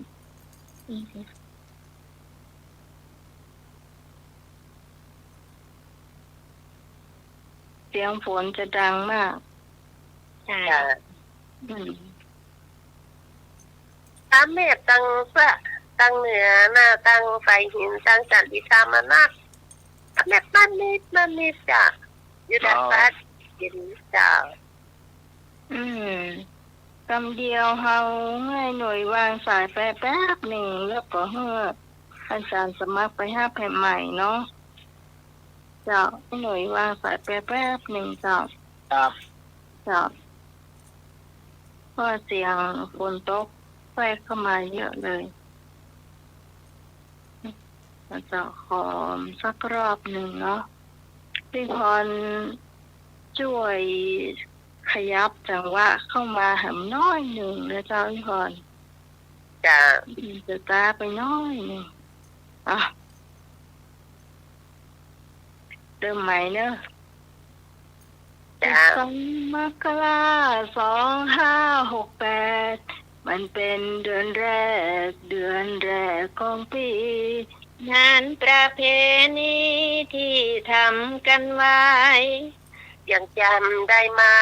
ทอดผ้าป่าสามัคคีบอกกล่าวเพื่อนพ้องพี่น้องเอาลืมคุณป้าอยากสร้างบารมี จงช่วยเกื้อกูลสนับสนุนเราหน่อย ละ100 200 300ก็ยังดี งานประจำปีที่เคยทำไว้ พระป่านั่นไงเราทอดถวายเดือนนี้ บอกกล่าวเพื่อนพ้องพี่น้องหญิงชายแฟนๆทั้งหลายที่ฟังคลื่นนี้ มาช่วยต่อเติมเสริมบุญสมทบ ศาสนาจะได้อยู่ครบถึง5,000 ปี เอ้ยเราไม่เคยหลอก แต่เราจะบอกคุณผ่านคืนนี้ ถ้ามีจิตไมตรีสิ้นปีของสมทบมาโอเคละเนาะอาจารย์เดี๋ยวให้อาจารย์ก็ค่อยบันทึกแล้วก็ตัดต่อเนาะ อืมอันนี้ก็ไม่ได้ซ้อมกันมามันก็จะอยู่ห้องก็มาห้องกันเจ้าเจ้า แล้วก็เดี๋ยวพี่พรมีรายชื่อนะเจ้าเนาะ จ้า พี่พรมีรายชื่อที่คุณผู้ฟังบริจาคเข้ามาเดือนมิถุนาที่ผ่านมานะเจ้า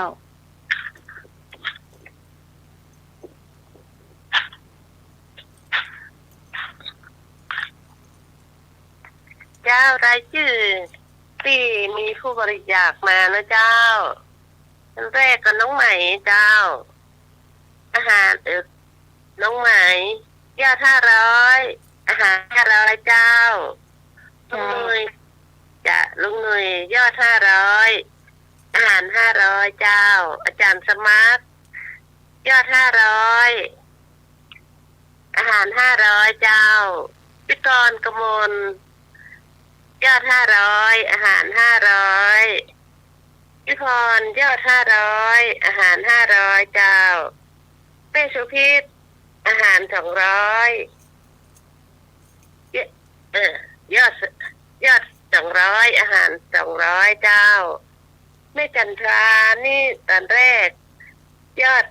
300อาหาร300แต่เพิ่มเติมมาทีหลัง 1,000 แล้วก็โอนมาตังน้องใหม่เลยเรียบร้อยแล้วนะเจ้า เรียบร้อยเจ้าตั้งแต่วันที่2ต้องกราบขอบพระคุณแม่จันทราชื่นใจของสันทรายหลวงตัวนะเจ้าที่มีความสงสารรายการของเรานะเจ้าโดยเฉพาะพอร้องเพลงไปนี่เพิ่นก็คงจะมีความเอ็นดูตัวนะเจ้าขอบคุณนักๆเลยนะเจ้า จ้าไอ้พงจะยอด300อาหาร200เจ้าไอ้บุญจงยอด500อาหาร500เจ้าบุญส่งนี่เปิ้นชื่อบุญส่งวันดารักนะเจ้าน้องใครรู้เหมือนกันเจ้าไอ้บุญส่งนี่เพิ่นรู้จักไผ่ตังป่าไผ่นะเจ้าป่าไผ่เมืองแก้วก็เจ้าเพราะว่าน้องใหม่รู้จักคนที่ชื่อนามสกุลนี้เหมือนกันเนาะบอกว่าเป็นญาติกันก็จะได้บุญส่งก็ติดตามติดต่อหมายตัวนะเจ้าหรือว่าไปไหนมาไหนก็โทรแวะเข้ามาก็ได้นะเจ้าโทรมาได้นะเจ้าเนาะ จ้ะแล้วถ้ามีใครจะเพิ่มเติมก็เพิ่มเติมมาเรื่อยๆเนาะจนถึงสิ้นปีเนาะก่อนจะตานะเนาะจ้าจะบอกไว้ว่าถ้าประมาณเดือนพฤศจิกายนนะเจ้าเราจะมีการตอบปัญหาเพลงนะเจ้าอันนี้ไอ้หนุ่ยกับพี่กรนะเจ้าพี่กรกมลจะเป็นเจ้าภาพนะเจ้าเพลงกับเพลงเนาะแล้วก็สำหรับการตอบปัญหาพุทธประวัติธรรมะอย่างถ้าปัญหาเพลงในงานวันที่12เดือนมกราคมนะเจ้าข้อละ20คะแนนเนี่ยนะอันนั้นน้องหมายเป็นเจ้าภาพเนอะจ้ะตอนนี้กับเหมากับข้าวพ่นเอาไว้แล้วเนาะเจ้าก็เจ้าก็อาจารย์ก็พูดว่ามันน่าพอแค่อาจารย์เอาไว้นะเจ้าถ้าคนหลายก็มันน่าพอนะเจ้าก็คุณผู้ฟังท่านไหนจะเพิ่มเติมเข้ามาก่อนก็บอกก่อนก็ได้เจ้าเราเขาก็เก็บสตางค์เอาไว้ยอดกระปุกเอาไว้นะเจ้าเนาะ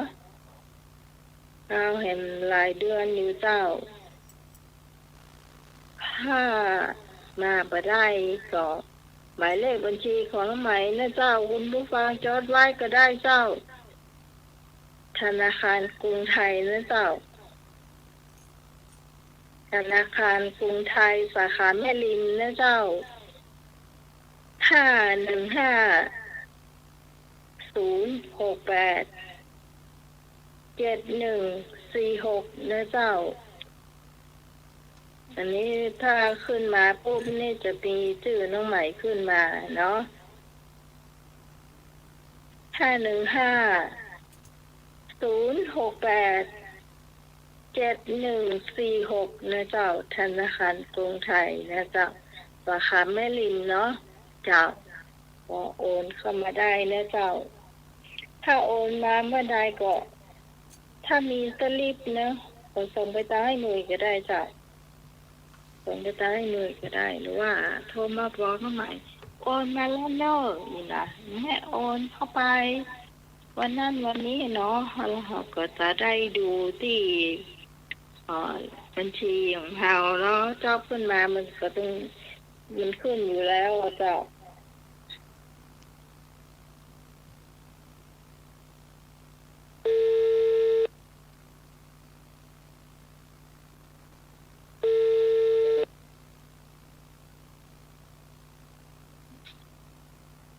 ครับพี่กรณ์อยู่จ้ะ ครับ อยู่เจ้า ครับ เจ้าเป็นไรพ่อ หยุดแล้วครับ เพลงหยุดผมก็หยุดเลยกะ ครับ อันนี้มาเปรียบกัน มันกลัวฮะว่าขนาดนั้นเลยอ่ะ ครับ แล้วเทวดามาถ่ายรูปเพื่อเขา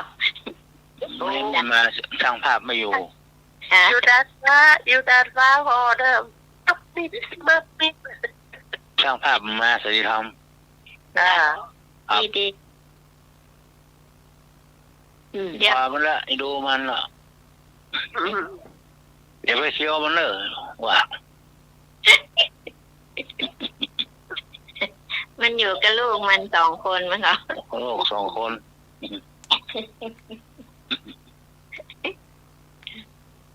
จ้าพวกนี้เราจะมาทายปัญหาพุทธประวัติเพื่อความรู้คุณผู้ฟังเล็กๆน้อยๆเนี่ยเจ้า ครับผม ที่มีเตี้ยหรือว่ามีอย่างก็ช้าๆชั่วโมงนะเจ้า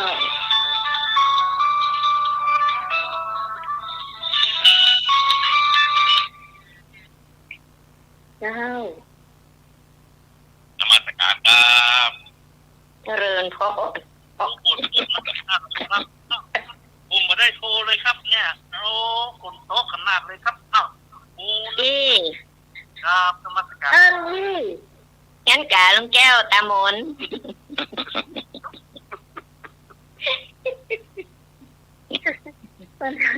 ขนาดต้องอาจารย์ว่าตอนว่าแฟนพันธุ์แท้นี่นะนี่เถื่อนอย่างว่ะ ไอ้เอกตั้งชื่อให้ใหม่ละชื่อไอ้แก้วตามน ลูกแก้วตามนเนาะ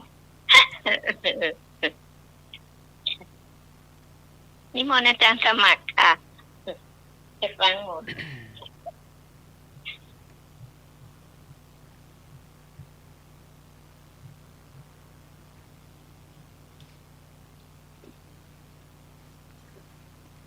มะคาเครียดครับผมไอ้มีเกี้ยมีอย่างเก็บไว้เนอะเบิดก็มาเตะเปี้ยกัน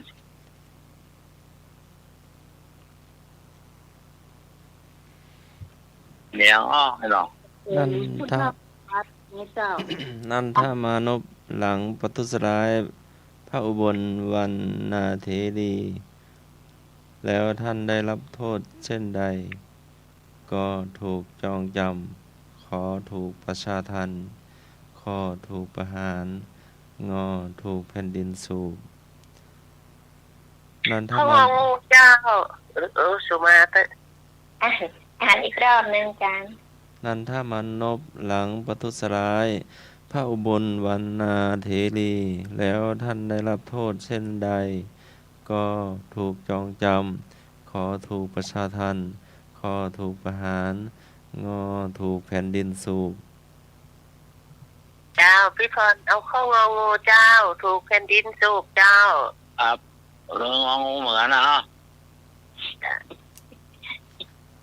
อันนี้ดูด ไม่เอาลุงประชาทันนะนุ้ย อืม ไม่เอาลุงประชาทันนะมาก็จับใจแล้วก็จ้า เรื่องไม่แช่มา พี่กรณ์ก็เอาเหมือนน้องพรนะพี่กรณ์ไม่รู้เอางงนะจ้าง องูใจกล้า ไอ้นึกมาไอ้พงษ์ มา 0654736338 เจอเลยครับ นะ เอางองูกอไก่ขอไข่คอควาย เจ้า ครับผม ไอ้บ่าวดอกแดง มา ร้อยสเก็ตเจ้า ไอ้ สเก็ต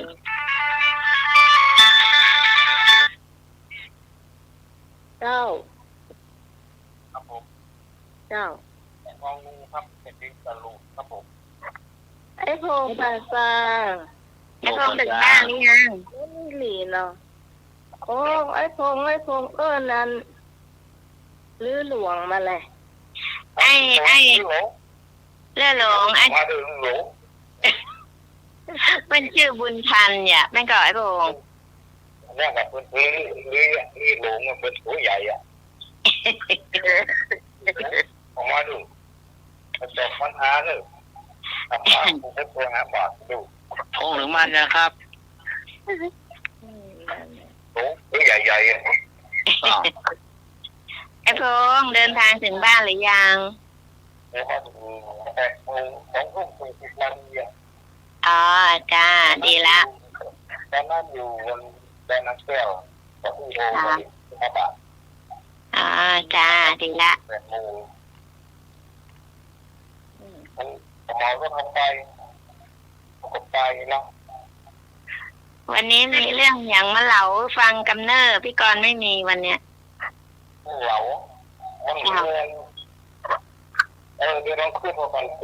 เดี๋ยวท้ายๆก่อนท้ายๆก่อนเจ้าขอบคุณ ครับ เจ้า ขอบคุณเจ้าไอ้พงเจ้า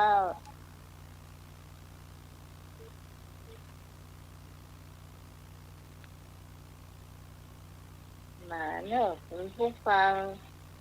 ที่จะตอบปัญหาเจ้า 0654736338 เจ้า ช่วงพุทธประวัติเจ้า คือความรู้กับคุณผู้ฟัง ดูไว้ใช่ว่าเป็นบ้านแม่แหนมเนาะ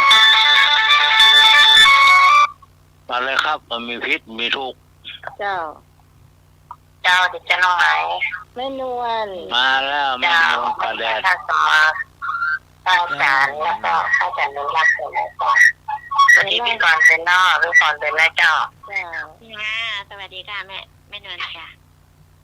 เจ้ามาได้ยินเสียงแม่บุญนะแม่บุญมาประ แม่ จำ บุญมาแล้วเจ้า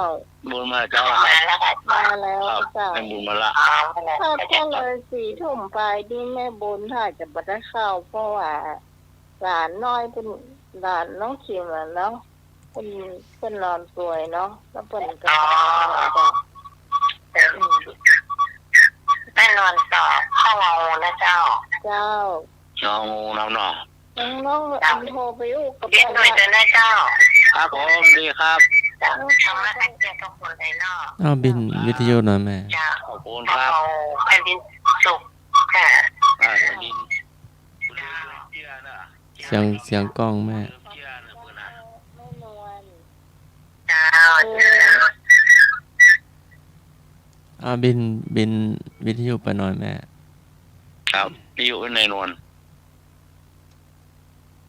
ถ้าโทรเข้ามามันก็จะมีเสียงวีดเนาะ ครับรีวิวน้อยครับเนาะฟังแล้วซักได้แล้วครับเนาะ ก็จะไม่ มัน เปิ วิ ด ดมัน เปิด เข้ามาเข้า เปิดวิทยุ แล้ว หรือว่า มาเข้าไป เปิด ทาง จาก ท่านสมัครท่านสมัครเจ็บ 065 กล้อง 4736338 เจ้า เข้าในท่านสมัครเพิ่นเสียบหูฟังว่าเข้าในหูเพิ่นครับเนาะ เสียงร้องเนาะ ครับผมลองวิดคลุก ห้องเก็บเสียง คลุก แล้วก็ เนาะ ฟังอยู่คนเดียวเนาะ ครับ มีท่านก็เจ้า คุณผู้ เชิ ฟั ญ ง เลยครับ ตอบปัญหาง องูหรือก็ไก่ เจ้า อ๋อ ไอ้ลูก ครับแผ่นดินดูจากว่าขังมันนะครับ เนาะ เจ้า แผ่นดินดู เอา ผู้ช่วยตัวกำนันนี่เนาะ เนาะเลยเลย เอาแผ่นดินดูนะครับ เจ้า ไอ้นักสู้ไอ้นักสู้ นึกเบาอยู่หน่อยครับ วิ่งเหมือนกัน เอ นะ อยู่มาหน่อย ผมดีแล้ว ครับขอบคุณครับมาเข้าหูท่านสมัคร ดีขึ้น ครับ เจ้า ขอโทษครับ ครับ ไม่เป็นยังไม่เป็นยัง เจ้าขอบคุณเจ้า ครับ อ๋อ อย่างอ้อมขอโทษเข้ามาตายกันได้เนื้อเจ้าไอ้เนื้อเนื้อ ลูกมาเนอะกอไก่ทั้งละหูบอกว่าเถอะเดี๋ยวหอยจัดการก็เร็ว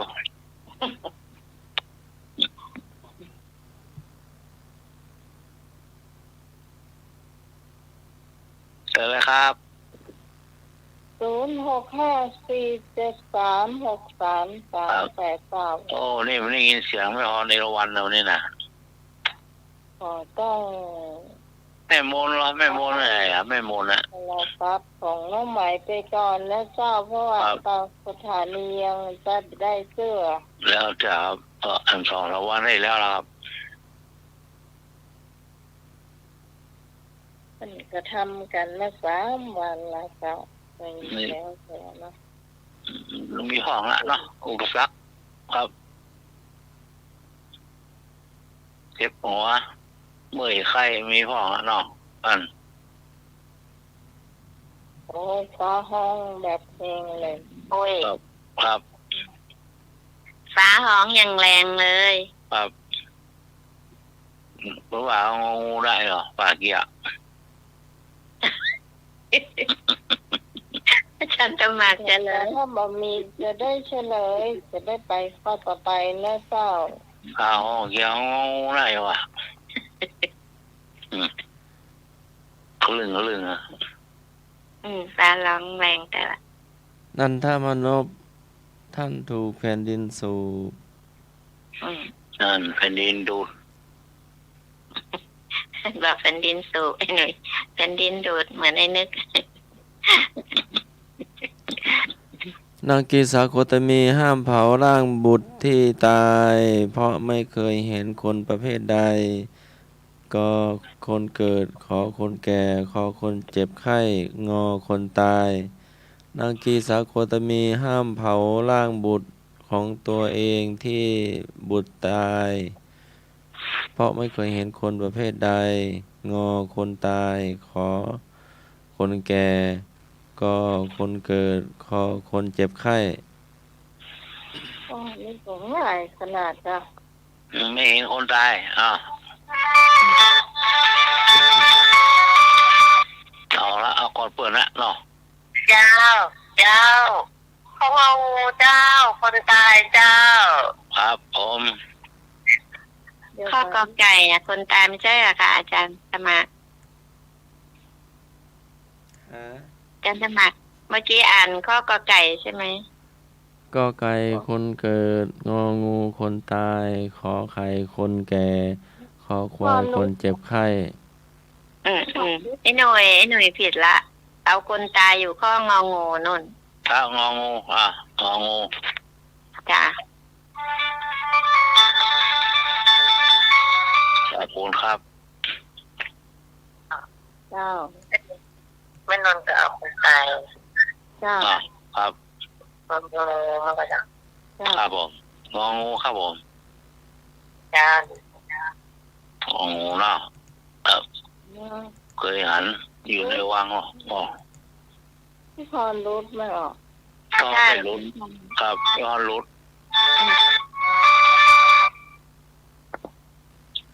เจ้าน มัสการครับ เจริญพร คำตอบสุดท้ายคือ มอลเล่ครับเนาะครับ โอ้ยไม่รู้จักเดสมอลเล่พูดดีๆลุงแก้ว แก้วป่ามน ไอเอกเปลี่ยนชื่อให้มา คำตอบสุดท้ายเรียกสมอลเล่ช่างว่าละช่างว่าละเก่งเนาะ ห้องนอนกู นะ เจ้า คำตอบสุดท้ายอย่างไอ้พงษ์ พี่หน่อย ไปถ้าไม่ถูกก็ใส่ยาแผลแดงเข้าไป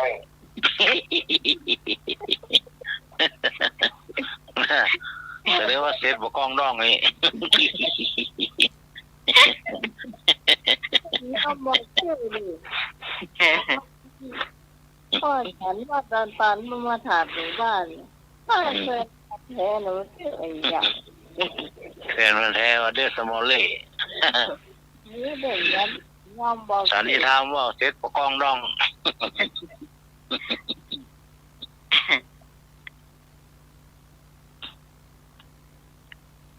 ครับเจอแล้วครับมีนักปิ้งเนินไวฝนตก แน่แน่ เนอมันเนอช่วยกันเนอนี่มันจะรับเนอ ก็ถ้ามาถ้าฟังอยู่ มาช่วยมาสวายในรับเนอ ถ้าฟังอยู่เนาะก็คอมเมนต์มาได้ในเจ้าอยู่จุดไหนจะได้ขึ้นที่อาการนะเจ้าให้จากฟังจากยูทูบเจ้าก็คอมเมนต์เข้ามาเนาะเมื่อวัดสายหินก็จะขึ้นในเจ้าแสดงว่าฟังแต่นะเจ้าเพราะว่าฟังเมื่อใหม่รับปีคนนั้นผมฟังเมื่อใหม่กับที่คนหนึ่งทำกับข้าวอยู่สิล่ะพี่พรรู้ไปแล้วเนี่ยฟังพี่พรนี่จะรู้บ่อยเนอะผมจะฟัง สมาครับสมาครับพระพิพรครับพระพิพรครับนอนช่างรุด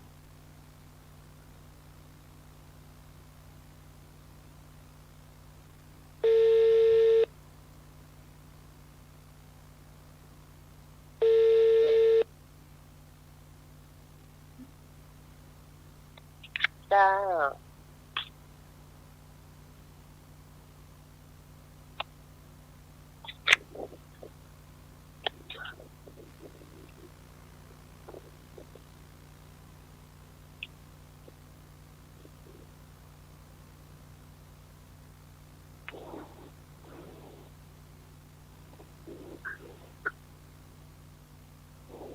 จากเส้นใด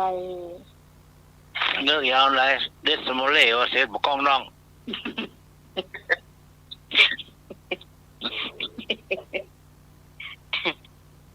มัวก็ก้อยรับ ไอ้หน่อยแต่บ้านพี่กรณ์เขาจะว่าไงตายแก่คร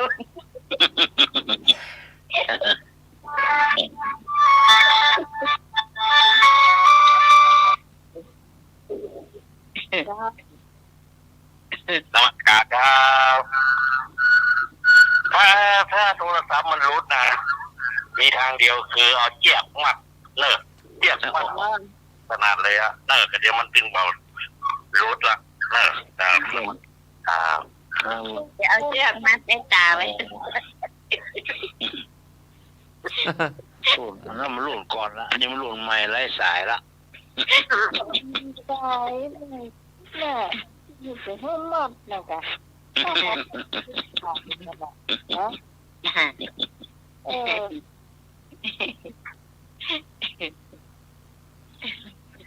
นี่ก็ฝาบ้านนะกะ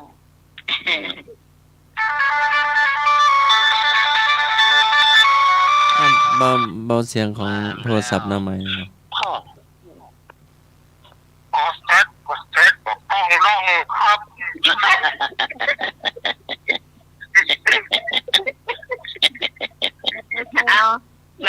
สมอเล่ไก่นึก ฮะ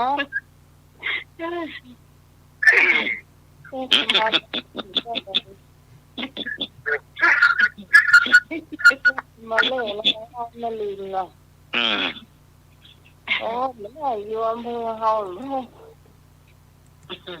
เขาย้ายอำเภอดีอ่ะ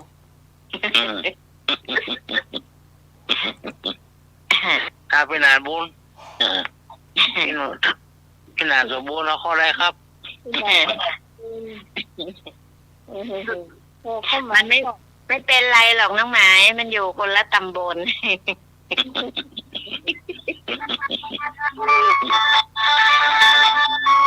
คือเพราะว่าไฟลำเดียวไหนอ่ะ จ้า ขอไข่นะครับผม เอามาแล้วพะเยาขอไข่ แต่คนหนุ่มตัวแสบเนาะ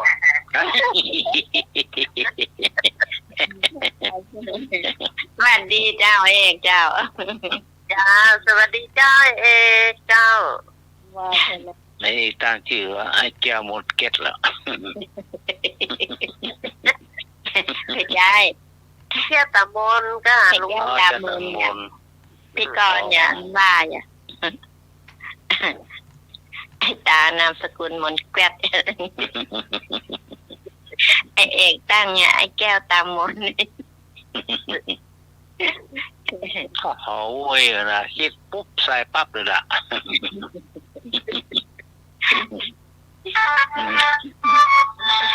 ได้ยินผู้จัดการเซ็นอนุมัติแล้ว เจ้า ครับผม เจ้า แก้วนี่พลังเป็นต้องการเนาะ เอา เอาที่จับ ฮะ แก้วอ่ะคนที่แก้วอ่ะนี่ครับ อ้าว แข็งมันอยู่ ฝรั่งมาเอาเจ้า เพราะว่ามันลวกล้ำฝรั่งมาถ้ามีชื่อนี้ไปสมัครงานต้นมาเอาอ่ะ อืม มันลวกกับเจ้านายว่ะต้นเอา เนี่ยแปลเนี่ยนะอยู่เมืองไทยเมืองน่ะก็ไปขึ้นชื่อคนไทยเจ้าอย่างว่าหนังเจ้าก็แล้วกังอยู่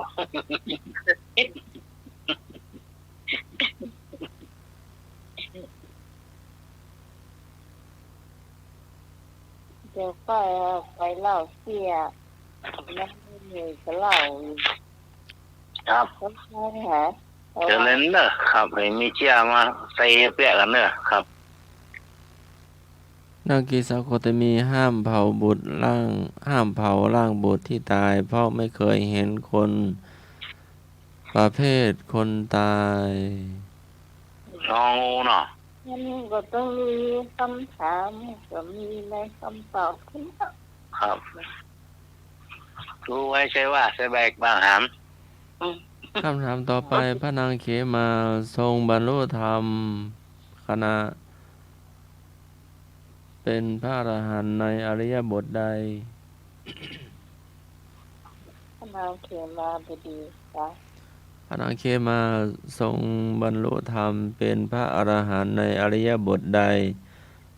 ก็ยืนขอเดินงอนอนขอนั่ง จอเตียวไปเตียวมา เดี๋ยวเราวัดไกลหินนะก้า พระนางเขมาบรรลุธรรมเป็นพระอรหันต์ในอริยบทใด เจ้าเดิ ก็ นเจ้า ยืนขอเดิน โอ้แท้เลยเดินรอบวัดไกลหินนะ ขอ จ้ะ นั่งงอนอน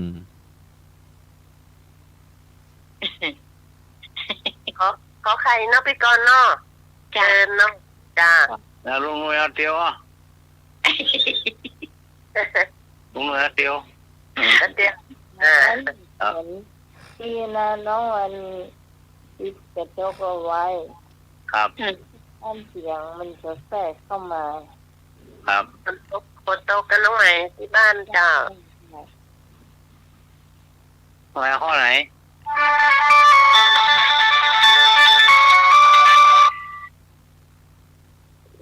เจ้าเจ้า นั่นแหละปังว่า เอาหน้าน อนเอาหนังเนาะ จะ ครับนั่งเนาะ หัวอาบกจะเนี่ย นี่นวลนั่นนั่งหัวเตียวนอนเอาอย่างนอนเอา เดียวนะกะเจ้า เตียวเนาะที่ เตี ก่ ย อนเอาเดินว่ะเล่าวัดไป เตียว พ่อไม่รู้ไง วันนี้นี่นอกเดียวอ่ะเขาก็เดินนะ ครับ มีอยู่กันแล้วนะเจ้า ครับ สวัสดีจ้าน้องหมา เจ้าเจ้า สวัสดีจ้าไม่โดนเจ้า ดีครับขอบคุณครับผม มาได้แล้วจ้า ครับฟังละเพื่อนเราเนี่ยที่อันที่เจอนี่เดินบอกมาจอยกันเนอะเบื่อน่ะ วิทยุแล้ว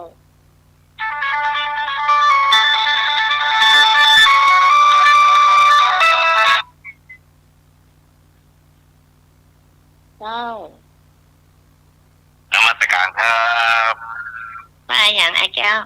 ตอบสุดท้ายคือเตียวครับเนาะ เตียวเนาะเราที่ไหนเดียวรอบบ้านแม่ริมอีก เจ้าแวดวันเนี่ยเท่ามันน่าเนาะ อยู่กับแม่ริม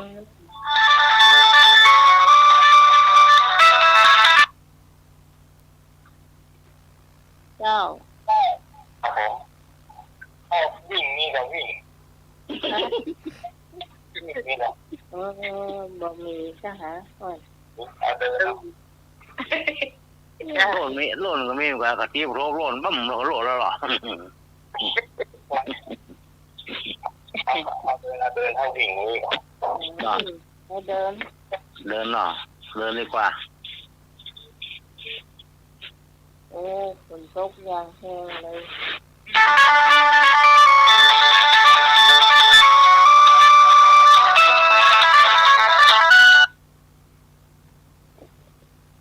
เจ้า ผมนั่งสมาธิครับ นั่งสมาธิเนาะ เหมือนไม่นวลเนาะ ครับ นั่งสมาธิ นั่งแบบไรโคตรถวายว่านั่งยอง เอาพี่ไปนั่งใหญ่อ๋อนี่มันปวดมากกว่า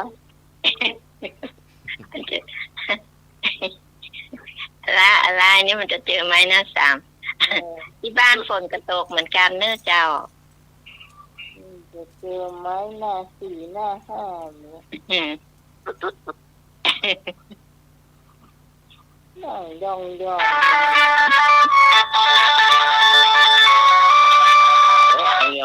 ่องหลวงพ่อคูณไปนั่งยองเนาะ เอาอย่างนะ เนี่ยเนาะ ย่างเนาะย่างโอ้อันนี้ แกงแขนรถไฟนะครับ เดี๋ยว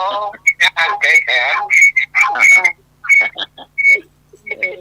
นี่ ครับเนอ ครับผม บอกแก้กับมนว่า ก็อันนี้มาลายแล้วย่าง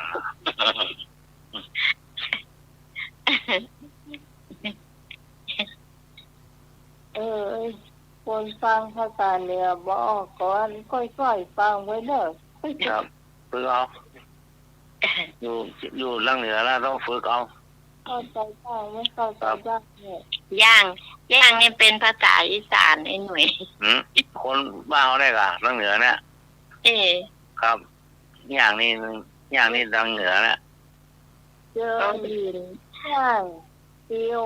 เดิน ได้ยินหลานสะพ้ายแกพูดหน่อยแกคนอีสาน ครับมันจะสำเนียงเหมือนกันครับเนี่ย เอาแยกก็ได้อะถ้าเป็นไทยมากกดไทยไปเมืองมากเมืองไปโอ้เราวันนี้เลยหลวงมาหันมานี่ ไม่กลัวฝนตกฟ้าเมฆ ฝนไม่ตกละเราน่ะแม่นละรอนานเนาะมาเมฆ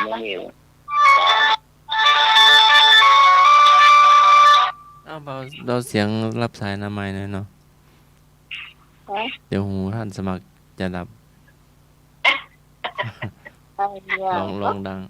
เบาเสียงรับสาย เสียงโทรศัพท์เบาเสียงที่เพิ่นรับอ่ะเสียงอ่ะ เสียงรับสายอะ ไม่อย่างมั่ว อาจารย์เจ็บหู งดตอบย่างกินก็มีหรอย่างกิน บอกใช่ ครับ นั่นมันจริงนั่นมันจริงอย่างงั้น เจ้าไอ้แก้วเจ้า แค่สามโมนนี้ก็ได้ จะ ว่า จำมัน อืม ก็ได้หลายชื่อ นั่นมันย่างนี่มันจะย่าง ย่างคือก้าวเดินอ่ะ ครับ แก้วดำนี้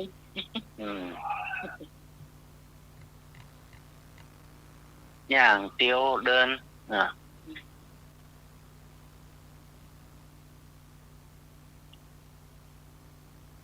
เดี๋ยวก็ว่าพอน้ำใหม่โทรศัพท์บดาวเนี่ยอย่างสมัยยุ่งกันเลย เจ็บหู มัน เข้าหู มันเรียกไม่ขึ้นย่างใหญ่ฮะย่างใหญ่ เดี๋ยวจะหลับ เสียง ว่ะ เสียงรับสายนะไม่ใช่เสียงน้ำใหม่นะเสียง รับสายนะ เสียง เพลงนั่นหรอตื้อเนาะ เสียงนกคองเหรอลมเหลือ ว่าอย่างอี้อ่ะ เอาเสียงตุกโตก็ได้เหรอ อืม เปลี่ยนเสียงอะ เสียงดีๆก็เตอร์ เสียงเอาเสียงเนี่ยไม่เห็นได้สะดุ้ง เอา เดี๋ยวก็กูมาแหมหม้อ ลองดังหน่อยกันตอนนี้ปวดหูแทนอะมันอยู่ใกล้หูต่ำเนาะ เรียกการ เสลยเนาะ ครับ นาง เลย ปลาตาจาราวิกลมันไม่ใช่นี่เนาะ นางเขียมา คนละ ปัญญาลางคนละ ปัญจลาลูกเป็น นา ตาง ยอ่ะ พีสาโคตมีห้ามเผาบุตรที่ตาย เพราะไม่เคยเห็นคนตาย อันนี้ไปแล้วอาจารย์นางเขียมาบรรลุพระอรหันต์ ยืน นั่งน เดี อนยืนเดิน เดียวนั่งนอน เดี๋ยวหานางนี่ก่อนนางนี่อยู่บ้านไหนแม่ อยู่บ้านดอนตันเนาะอยู่บ้านปลายหินเนี่ย บ้านดอนตัน เดี๋ยวกำลังหาก่อนเนาะ ครับ พระนางเขมาทรงบรรลุธรรมทรงบรรลุเป็นพระอรหันต์ในอริยบท ยืนภาคเหนือเรียกว่าอย่าง ยืนภาคเหนือก็เรียกยืนกัน นั่น ว่าเที่ยว บ่ใจลูกแรกบ่ใจเนาะ มันมีก็คนตอบเตียว เที่ยวรอบวัดสายหินเที่ยว ยิ้มอะไรกันไม่ได้แข่งกันไม่ได้แข่งมือหรอก ยืนมาได้ยืนไอ้นึกก็นั่งสมาธิก็นอนเพียงไม่มีใครถูกสักคนเลย โอ้ ไอ้พง ไอ้พงเนอะ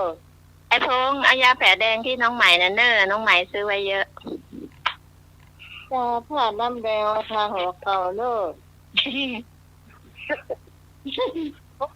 บนโต๊ะก็ว่าในพงให้นักขนาดเลย ตอนนี้ครับมีแล้วครับดังอ่ะ โอ้ยนี่เป็นพงจังละปูนนะ ในเสียงนี่น้อยหน่อย ไอ้พง เจ้า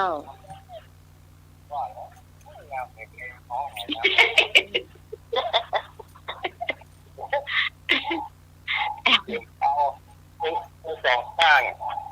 ฮะ 12 ข้างเนี่ย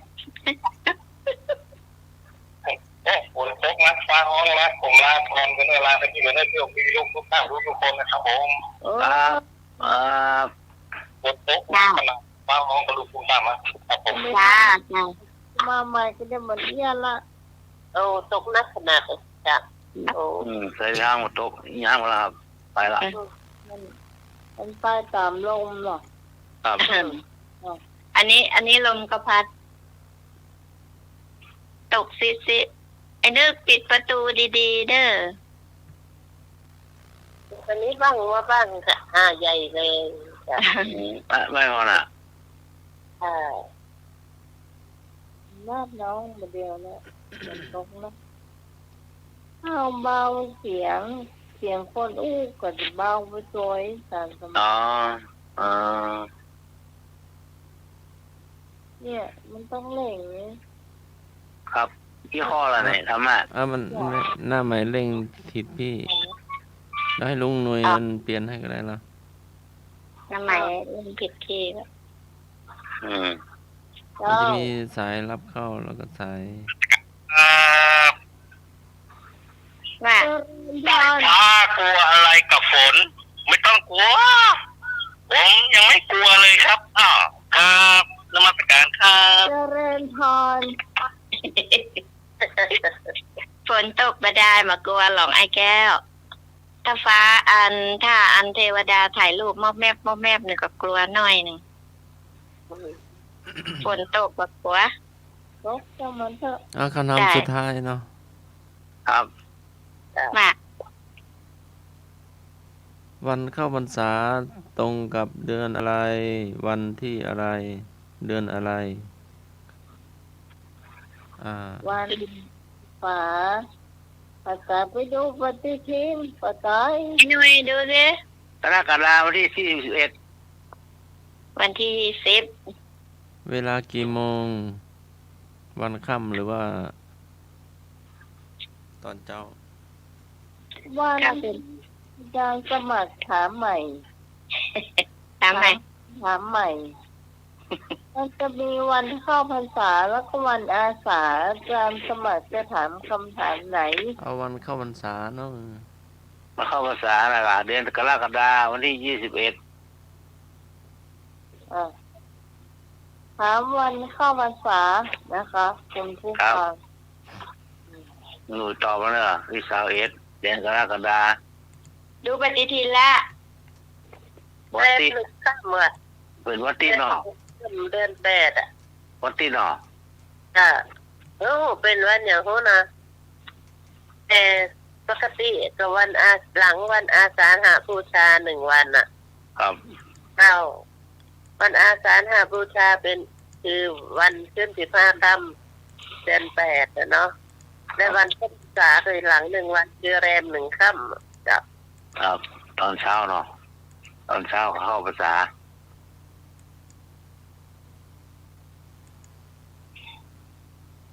วันอาสาฬหบูชาวันที่10 วันเข้าวันษาวันที่21 วันอาสาฬหบูชาวันเสาร์ที่10 วันเข้าพรรษาวันอาทิตย์ที่11นั่นแม่นเลย ดูปฏิ เดา ทิน นะเดานะ โอ้ผมต้องไปยืมมันจะกี้นี่ไอ้หนุ่ยเดี๋ยวเหมือนอันไอ้นึกถามหน่อยปานำหน้าอันนอนหนูตามหลังไม่ใช่พี่ก่อนมองไปเห็นนั่นพอดีปฏิทิน ปฏิทินแล้วนะกัน พี่ก่อนเหมือนนึกอะไรว่าแฝนไว้ข้างฝามีทุกบ้านมีทุกบ้านเอาไว้ดูมันก็ปฏิทินเนี่ยเลือกไปเห็นพอดี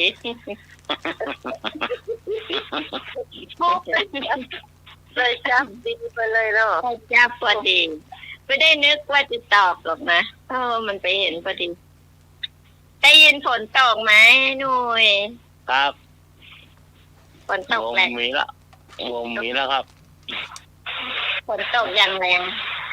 แม่น้องมีแรงขนาดละเดียน เนี่ย เป็น แฟนไหนเดี๋ยวปิดกระจกคน เดียนเป็นราคาแบบนี้น้องอันทิพย์จะจบอย่างเรียบร้อยเนาะตัดจากใส่เสียงเข้ามาชาวบ้านในเสียงเข้ามาหมดนึกเนี่ยจะไม่ได้ยิน บ้านอยู่ต่ำเลยนี่กระติดกระจกโอ้แรงมากเลยมันหลังคามันเป็นสังกะสีเนาะลงรถตกตั้ง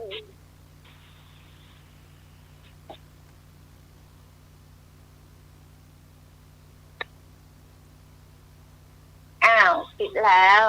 ได้กินข้อแล้ว ตอนสุดท้ายหรอจ้าว่า วันเข้าพรรษา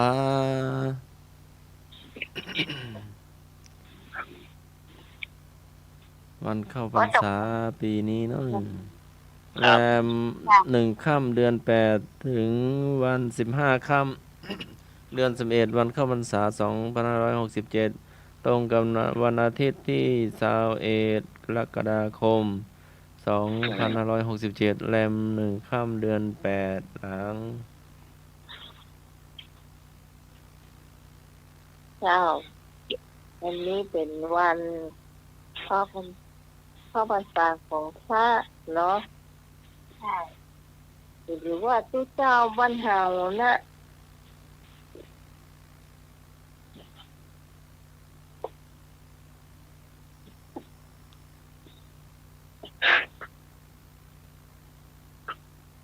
ต่อไปใครมีเสียเต่า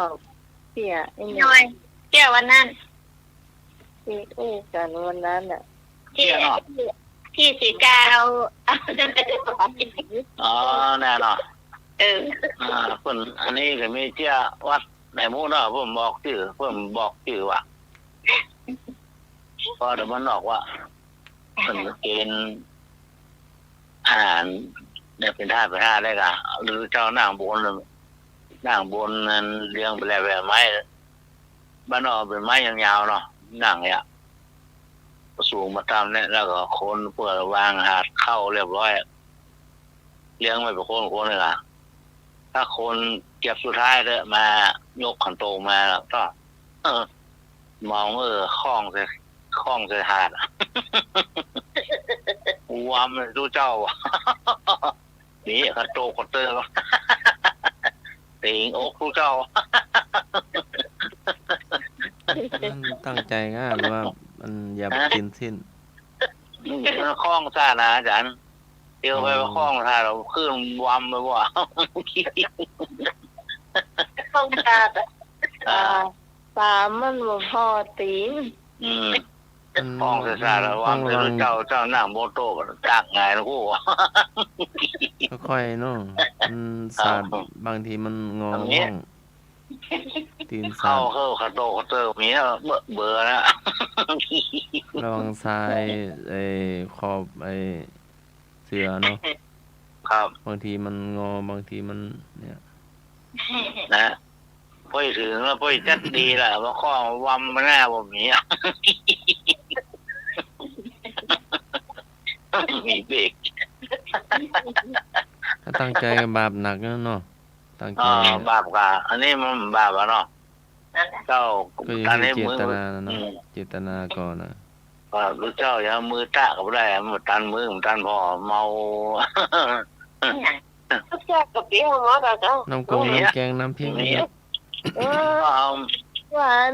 มันเป็นเฮ็ดทอบเนี่ยใดน่ะ เป็นธาตุได้กะธาตุมันมุนอ่ะเนาะให้แกงเกินได้มันมีอยู่หมาดีนะมันนักก็เลยยกไปก็วางเป็นโตได้กะ เขาต้มเฮ็ดทอบหนุ่มไปเนี่ย ร่างเป็นโตได้กะเนี่ยเพิ่มได้กินได้กะเป็นหมูเราเพราะวางโมโตเลี้ยงหมดแล้วไปกะธาตุไปธาตุมาได้กะเนี่ยนี่ป่วยสุดท้ายแล้วไปจะดีอ่ะข้องใส่ปลายธาตุวัมมาแน่ตรงงมีธาตุเถิดผู้เจ้าตั้งไงว่าเรื่องป๊บปั๊บปุ๊บปั๊บ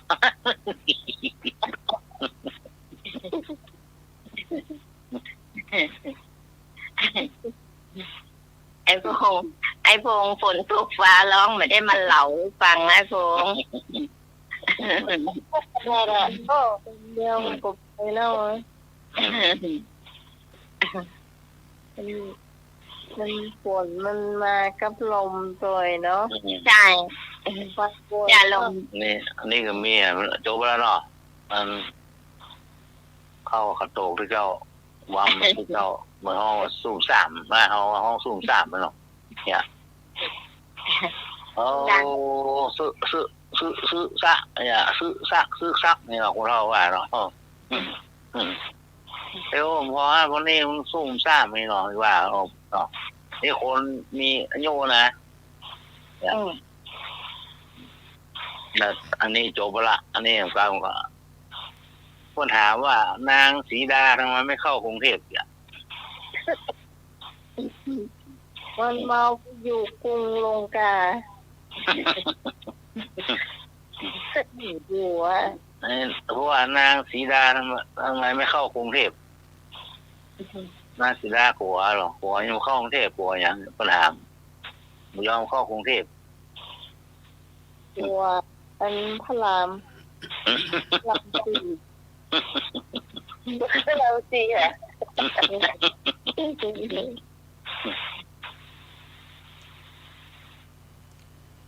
ไอ้เนอะได้ยินก่อนนั่นฝนตกหายใหญ่เลย ดังแม่ดังฝานี่เจ้า ดังขนาดพี่กรณ์ปิดจะติดแล้วนะเชื่ออาจารย์สมัครไปกรุงเทพล่ะ ฮะ อาจารย์สมัครไปกรุงเทพผ่านนั่นกัน เอาไปมาแล้วเหรอ ได้ บินไปบินมาแล้วเหรอ ถ่ายรูปปันนางฟ้ามาที่นั่งที่ มันไปมือเจ้ามัน ก็จะมองว่าไปตีห้าอ่ะ ไปตีห้า ไม่เดี๋ยวเรียน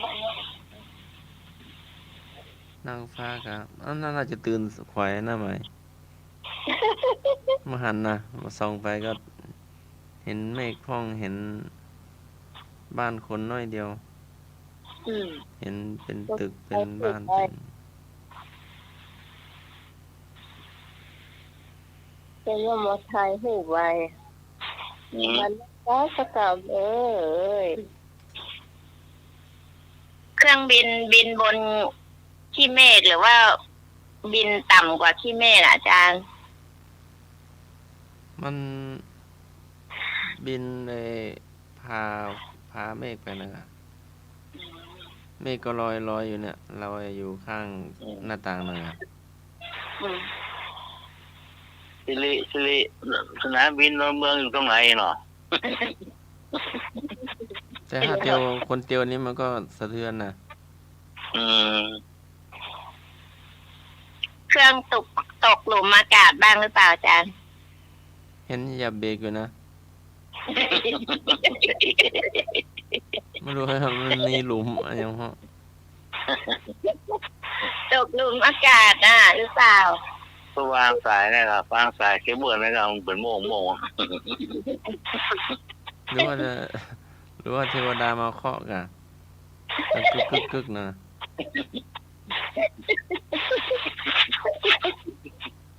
มีด้วยเหรอ ยุ่งในประเทศไทยนะ เห็นเอียงตัวน่ะ นั่น ถ้าจะอันนี้ก็ เยี่ยงเหรอ นี่ยังไงยังวันละซ้ายหรือขวา เงียง มันหลบอันนั้นก้ามันหลบที่เมฆอะก้าอาจารย์ ก้อนที่เมฆมันก็เลยเหนียงซ้ายเหนียงขวา อาจารย์ไม่ใช่มันหลบบ้างไฟ ฮะ มันหลบบ้างไฟ แต่ตอนขาลงนี่ร้องดังเนาะตอนขาขึ้นไม่อะไรแต่ก็ร้องดังอยู่แต่ขาลงก็ร้องดัง มันร้องดังอย่างอาจารย์เวลาเครื่องบินขึ้นเขาให้เอาอะไรอุดหูไหมคะ แล้วเราหามาอุดเองหาทิชชู่มาอุดเอง อ๋อ แต่เขาสาธิตแล้วไงสาธิตการเนี่ยอันรัดเข็มขัด อดีฟัง จ้ะ ฟังก็เลยเอาเข็มขัดฟังคนข้างมาขาดแทนอ่ะ คนข้างหาไม่เจอ แล้วอาจารย์น้องเขามาแล้วเขาจะเอาที่ไหนค่าจุกขัด เขาก็ตั้งมาอ่ะเอ้าไม่ใช่ เขาก็มีของใครของมันนะคะอาจารย์ มีแต่ว่ามันติดกันนะมันมาหานะเอาของเขามานะ อ๋อ เขาหามาเจอนะเราก็นั่งทับไปแล้ว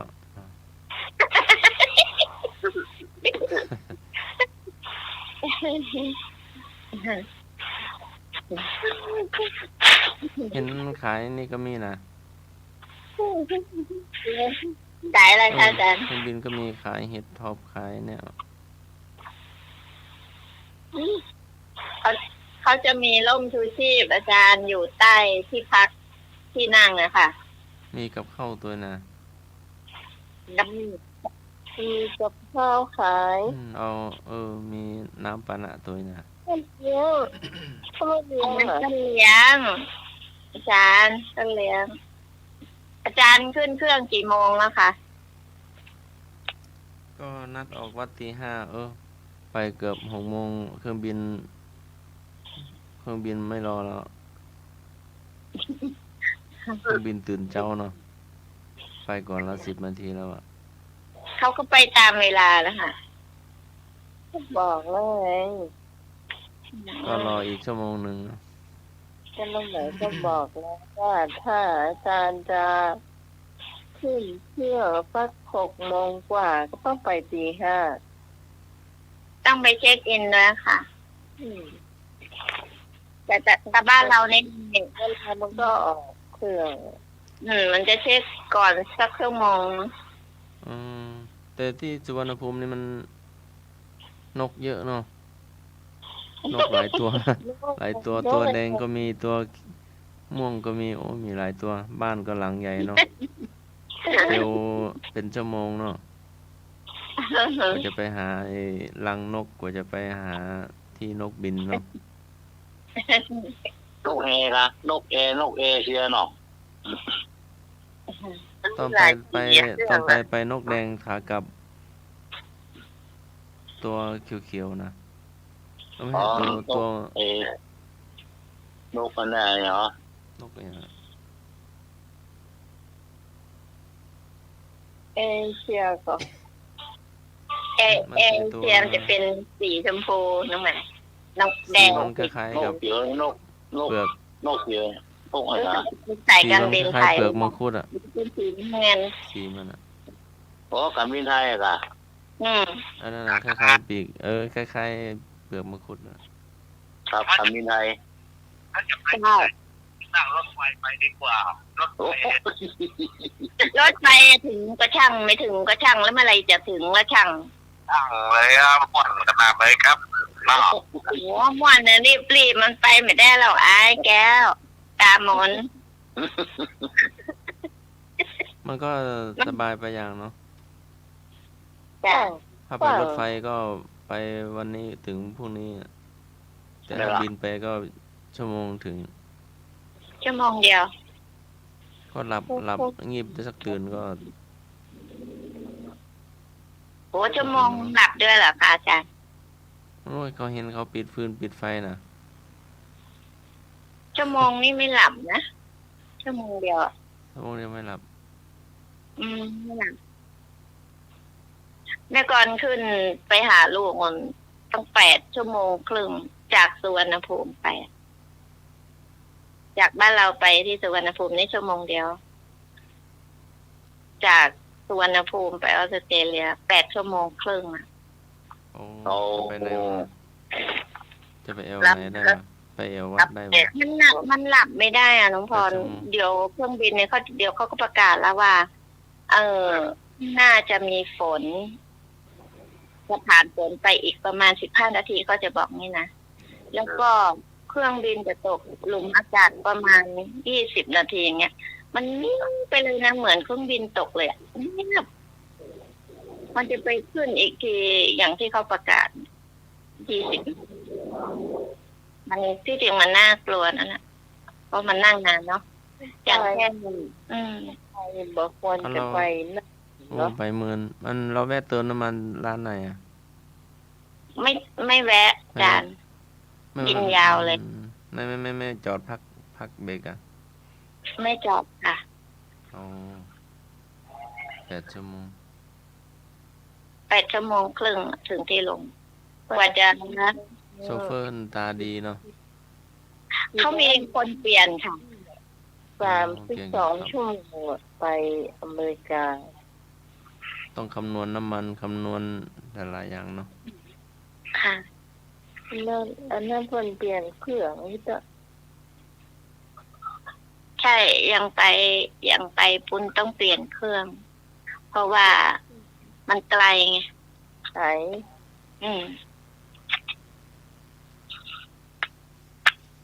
ก็อันน้ำก็ขึ้นก็ไม่ให้เอาขึ้นเนาะน้ำปะนะเนาะ ไม่เอาอะไรขึ้นเลย แล้วเอาให้สนามบินเจ้าหน้าที่เอาไปทาน ค่ะเอาทิ้งหมดเลย แม้แต่เนี่ยยาดมเราที่มันมีน้ำน้อยเดียวแล้วนะอาจารย์ยาดมอีเป็กยาเป็กอะไรเนี่ย ก็ไม่ให้เอาขึ้นเลย หม้อแบตก็ไม่ก็ห้ามเนาะห้ามมันเยอะมั้งถ้ามันหม้อใหญ่มั้งไม่รู้นะ เขาตรวจหมด ไม่ให้ขึ้นเลย โอ้กว่าจะผ่านตรงนี้ไปก็เอ็กซเรย์ไปแล้วในกระเป๋าก็เอ็กซเรย์ขนาดอัน ปิดโทรศัพท์เนาะหรือว่ากดลงโปรแกรมเครื่องบินเนาะ ไม่ต้องปิดหมดเลย เพราะว่าถ้าเราเปิดโทรศัพท์เนี่ย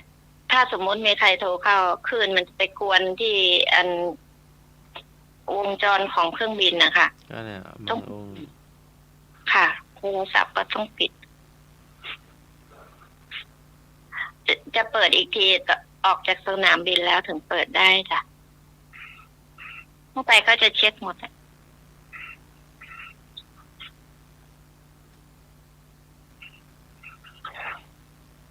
เอาไอ้พงษ์ฝนหายแล้วก็มาเล่าเรื่องที่จะเล่าให้ฟังอ่ะ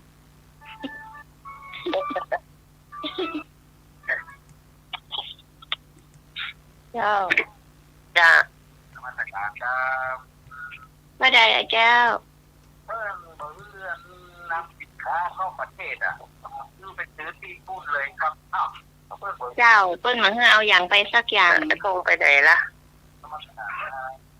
เจ้า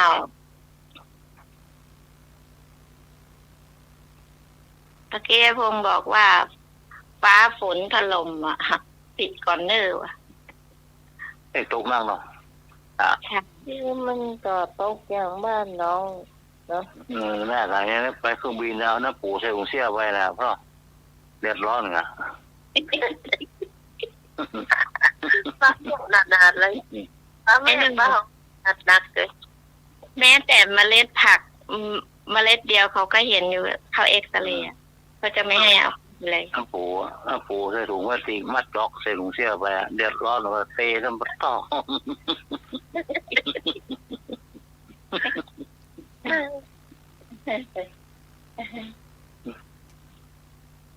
นี่ไปควับไปกองหัวงูละนี่มัดล็อกไปเดี๋ยวฝรั่งจะถามนี่ไอหยังของยูอีกเนาะ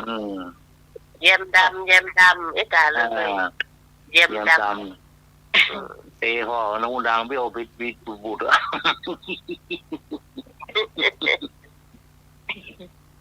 อ่านหมายฟ้าร้อง ฟ้าห้องฟ้าแม่ก็โอ้ยอย่างก็เป็นทาลูกอ่ะอันที่ก่อน ก็ยังเหมือนทานเสื้อว่าอันป่วนไปห้องกำขึ้น ก็แค่เรื่องไม่ทาบอก เอาเลยครับเอาเลย จ้า เอาเลย ไม่ทาเนาะ จ้ะ ไม่ทาครับเจอตรงนี้ครับไม่ทาครับออกไปไม่อุ้ยทาเดี๋ยวเข้าไปพอดีเดี๋ยวกัดต่อห้องนะไม่ทาครับเจอตรงนี้ครับคุณตาไม่ทาไปอุ้ยทาเปียวมาเนี่ยมันห้องเขาตาแล้วก็ไปอีกอ่ะขึ้นรถเลยไม่ทาก็ขึ้นรถไปเลยนะจ๊ะขึ้นรถไปแล้วพอดีไปนี่อันรถอันไปเก็บ จำของรถจะเก็บตังค์แม่จะไปลงไหนแม่ไปลงไม่ทาเหรอแม่จะไปลงประซางเดี๋ยวมาขึ้นรถสายไม่ทาเนาะไอ้น้องแม่นี่แม่ก็ว่าไม่ทาเดี๋ยวแม่ก็มาค่ะแม่ชื่อไม่ทานะยืนลงได้ไปลงอันนี้รถสายไม่ทาเนอะเป็นใช่ทักจำลงมาเนี่ยได้ไปไม่ทาทักจำจะไปประสางนี่แหละ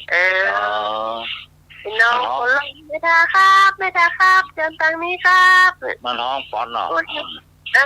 ม่ทำหูนึกว่าเป็นห้องเก่าอ่ะโลดนะค่ะไปลงไหนไปลงประจ้างหัวใจครับ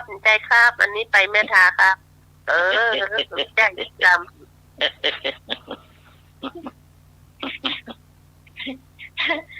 จะคิดใครโทรเข้าไอ้นี่โทรเขาว่างไปเนี่ยไอ้นึกมาโทรมาเลยนึกจะทำเป็นยังมากมาเลยทำอย่างทำมาเลยเอาก็ใกล้น้องฮูกถ่ายรูปป๊อปปิดเอาพิมพ์พวกเราพ่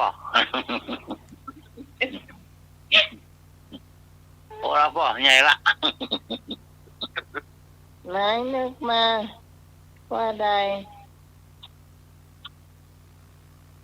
นึกมาเจ้า065473633กี่พี่พรหอโคคือรถไม่ทาเดี๋ยวนี้ใส่ถ่ายรูปแป๊บหนอครับแป๊บอ่ะยังมาถ่ายเสื้อพร้อมหมดแล้วไอ้นึกกระจายถ้าจะรับหรือก็อันนี้ก็โทรมาตอนพี่หอนหลอกเสียอันนี้จะไปไม่ทาก็ใส่แม่เดี๋ยวบัตรรถเนื้อขนาดจะสมัครบัตรเครื่องบินขนาดจะไปเครื่องบินยังบัตรเดี๋ยวโอ้โหจัดบอกนะเครื่องบินรับก่อนเครื่องบินรับลูกด้วยจัดรักว่า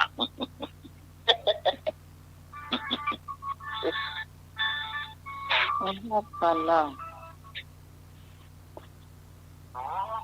เจ้าบ้านผมโตนักขนาดประเด็นยังเลยยังละเนาะหายแล้วยังละที่ตกนัก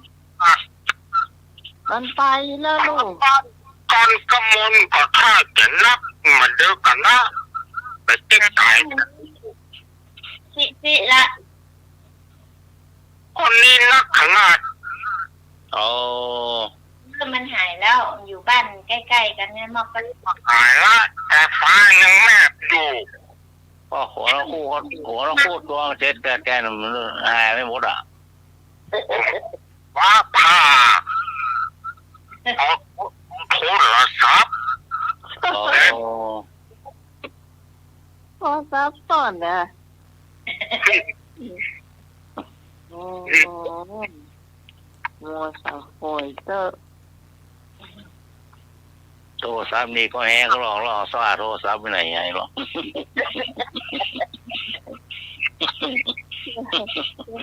แต่เขาซักก็มีเครื่องเดียวเนาะป้าคางก็สู้เขาแห้งนี่ผู้หลอกก็โทรศัพท์อ่ะใช่ยิ่งเขาปีดต้มให้นะก็หายตุ้งตานะนี่สิผมมาปิดเอาภาพบกไว้ปะไก่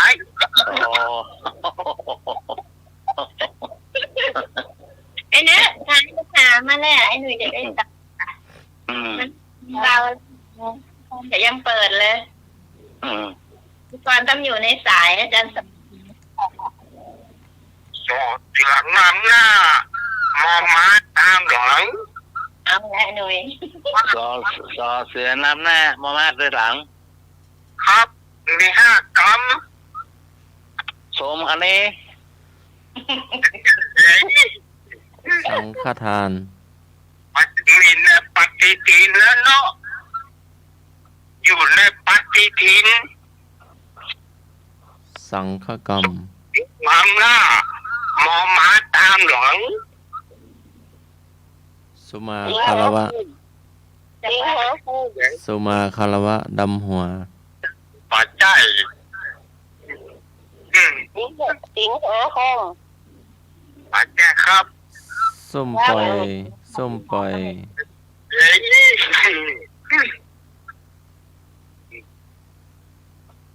ย สมปรารถนา ปัจจัย สุมาเตอะ สุมาควตาน เนี่ยไปงานหวังแค่แล้ว เป็นอย่างนะ สัมพุทโธ เรือนำหน้าหมอหมาตามหลัง รอเรือนำหน้า ต่อเสือ ต่อเสือ วันวิสาขบูชาก็ไม่ใช่หน่อยนึงเนาะ เป็นในบทสวดหรือว่าเป็นธรรมะ หรือว่าเป็นพระเจ้าหรือว่าเป็น ปัจจัย กำเมืองหรือว่าเป็น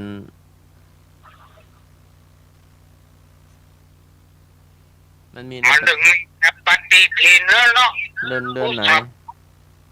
เป็นวันสำคัญก่อน มานี่ อย่าง ที่จะมีแต่นั่นน่ะจะเดือนสิงหาคมอ่ะ ปัจจัยมันถึงจะมีหน้าปฏิทินแล้วเนาะ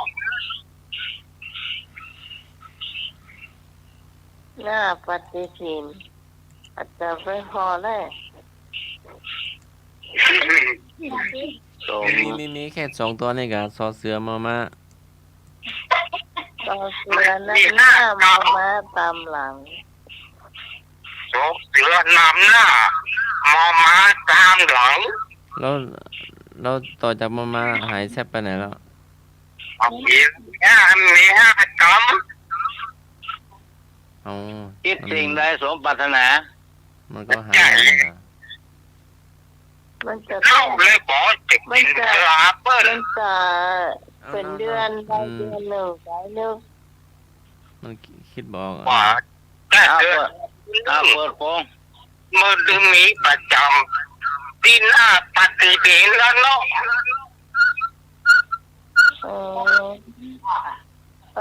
หน้าอ่ะเลย เนาะเนาะ เจ้า สวัสดีปีใหม่ โอ้ก็ดูที่ไหน ปีใหม่นี่กูฉบับ อ๋อ เออ สวัสดีปีใหม่แล้วก็มาโคตรไว้สวัสดีแล้วกะ เห็นละถ้าสมมติว่าเขาได้หน่วยโคตรกันปีหน้าผมปลาเขาออกไปเนี่ย อ๋อมาสวัสดีละ โอ้ถ้าผมได้กินพายสับปะรดเนาะ มาไปกินละมาสวัสดีละ อ่ะ ดีหน้าเป็นคนที่คนตามมาละ ไม่ได้สวัสดีปีใหม่ก็ลาตรีสวัสดีเนาะ แม่นกะ สวัสดีปีใหม่เนาะ วันนี้ราตรีสวัสดิ์เมืองพูกกับสวัสดีกันใหม่เนี่ย อืม เนาะ สวัสดีกันใหม่ว่ะ ไปนู้นจบไปละ โอ้ว่าเล่นว่าเตะเนี่ย5:30เนาะตายแล้ว โอ้ป้าบอก อาจารย์สมัครเชื่ออาจารย์สมัครหมดแล้วยัง แยกอ่ะเอ้าเจอกุญแจเนาะแต่ว่าแฮมลูกมันเป็นกุญแจอย่างหูนะลูกหนุ่ยเอามาใส่ไว้ก็ อ๋อ เอามา2 ลูกอยู่ด้วยกันเนาะ อ๋อ ไหนมา บ่ฮู้ว่ามาจากไหนเนาะ อ๋อ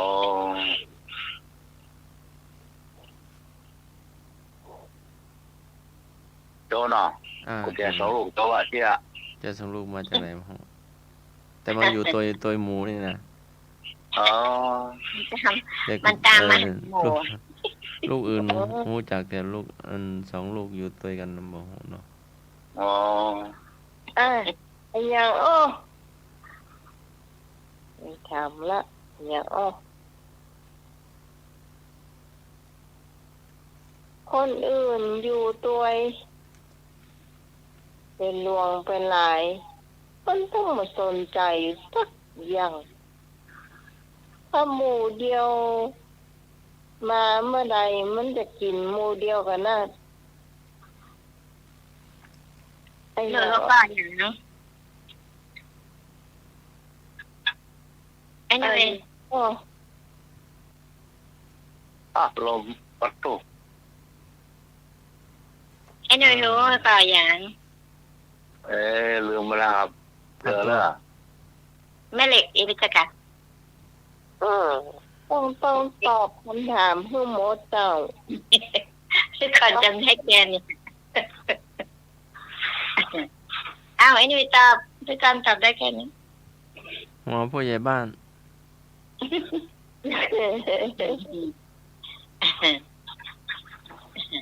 หัวผู้น บอกได้ ำคนมาตอมนักอะคนดัง วันแรก คนสำคัญ มันล้อกรอบตัวมันนี่นะโอ้มันต้องมือสนใจถ้าหมู่เดียวถ้ามันมานะกินเอาอ่ะ บุคคลทำประโยชน์ แม่เล็กดูดเล็กเข้ามากะยังอีมาตึงมาตีเตะอาจารย์สมัครไม่รู้หรอก อันเป็นอะไรอย่างเป็นของกับข้าวหรือเป็นของอย่าง มันเป็นแม่เหล็กที่ดูดกันน่ะอาจารย์สมัครถ้าอื่นมันอย่างเป็นไม้เป็นอย่างนี้มันบดูดมาไหนเนาะถ้ามันเป็นเหล็กเหมือนกันมันจะดูด มัน อย่าง ทะ สม เลาะ มุ กั ติ นหรือว่ามัน เหรียญ ผิดกัน หาย หรือ ด้วย ว่า ล่ะ มัน อาจารย์ เข้ากัน แม่เหล็กอาจารย์สมัคร อาจารย์ไม่เข้าใจตรงไหนอธิบาย เหล็กเหมือนตะปูเนี่ยอาจารย์สมัครถ้าเราหาตะปูไม่เจอก็ใช้แม่เหล็กไปดูติดหมับแต่ อาจารย์จะมาอาจารย์ไม่เล็กก่อน เห็นแต่ลำโพงมันดูดอะลำโพงอะลำโ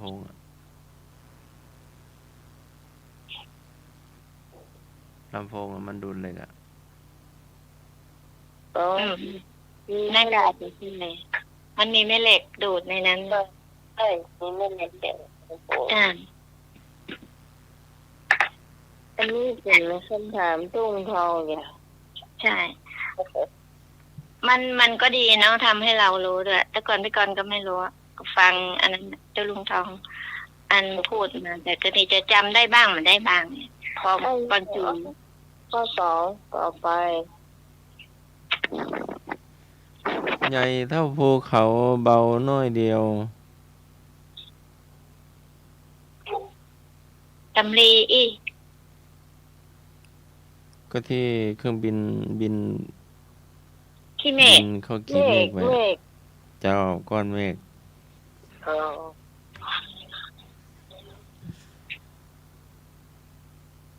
เห็ดดอกน้อยออกดอยเขาเขียวกินคนเดียวรู้ทั่วโลกล่า เห็ดดอกน้อยอยู่ดอยเขาเขียวกินกันคนเดียวหูไปทั่วโลกล่าอันนี้นี่คนอื่นบอกน้ำใหม่หูแล้ว พี่กรณ์ไม่รู้ไอ้หนุ่ย หูแล้ว เรื่องไข มาใต้ น้องพอล่ะ มันได้ พี่กรณ์เคยได้ยินแต่จำไม่ได้ ตอบเลยนึกได้ นึกไม่ออก เคยได้ยินตู้ลุงทองโอ้แหมอย่างอะไรที่มันมีน้ำกั้นน่ะที่อะไรเขียวเหมือนพระอินทร์น่ะมีหาง ได้ ดิกๆน่ะ ไม่ใช่ อันนี้แหมอย่าง แต่จำไม่ได้หมดไอ้หนุ่ย เลี้ยงไข่ตอบละไม่ใช่ว่ะ ไม่ใช่ ตามสุก บอกไม่ใช่ มันเคยได้ยินแต่จำไม่ได้ ลอยกระทง มาใช่ ไอ้นึกรู้ตอบมานึก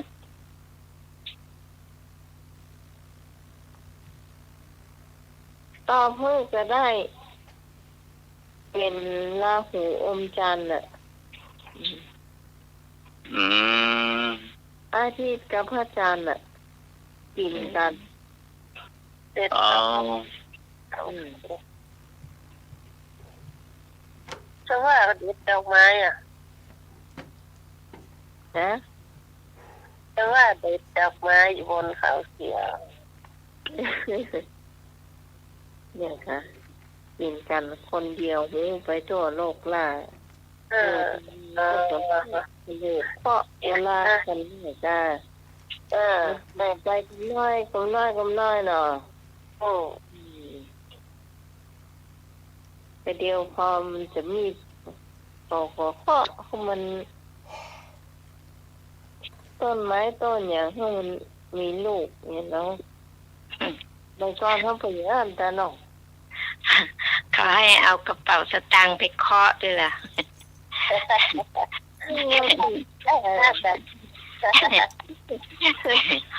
แต่ว่าจะได้เงิน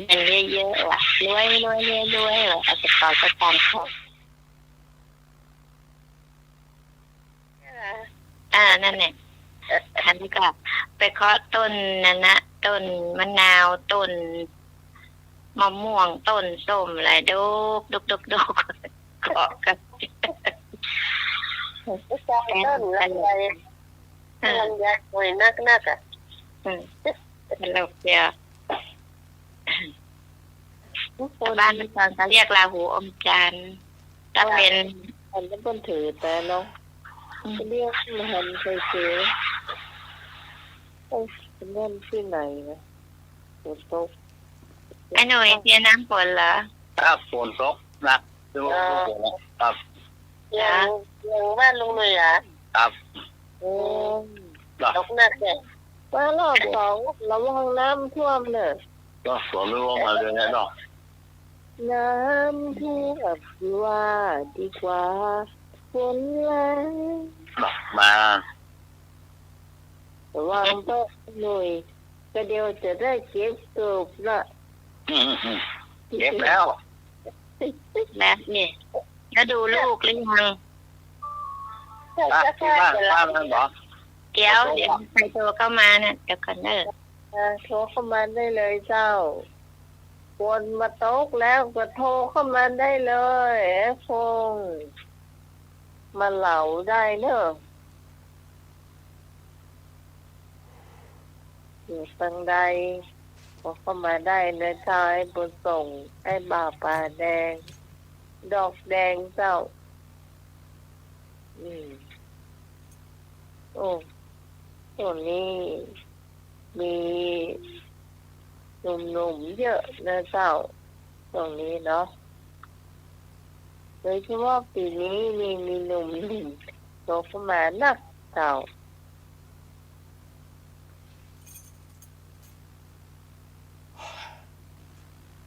เป็นรายการเดิมๆเขาก็มีอยู่เจ้าโดยเฉพาะที่น้องใหม่จัดรายการมาปีนี้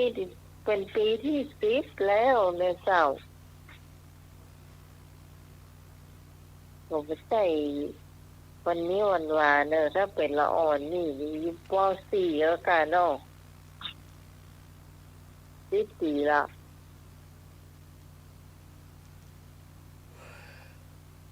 ที่ปีที่ต้องอ่านเนี่ยยังได้แล้วเนาะได้หน่อย ครับมาโค้งงานมาได้เนอะอ๋อ โอ้ตั้งก็พยาปึ๊กอะนั่น มาโค้งวันยากพ่อง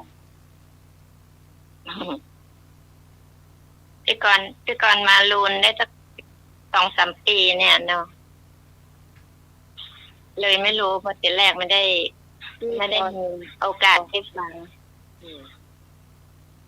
ก็สมัยก่อนนี่โทรศัพท์คือเขาส่งนัก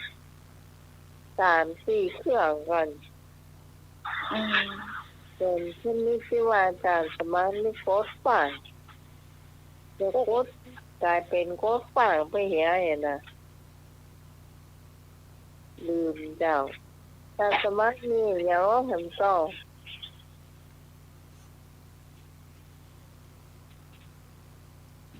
โยไปไหนล่ะ อย่างลูกไปแอวแม่อยู่วัด สงหลัก แม่อยู่วัดแม่อยู่บ้าน ลูกไปแอว ลูกกุญแจไปเอวแล้วแม่มันติดอยู่ที่บ้านแล้วก็เออเก่ง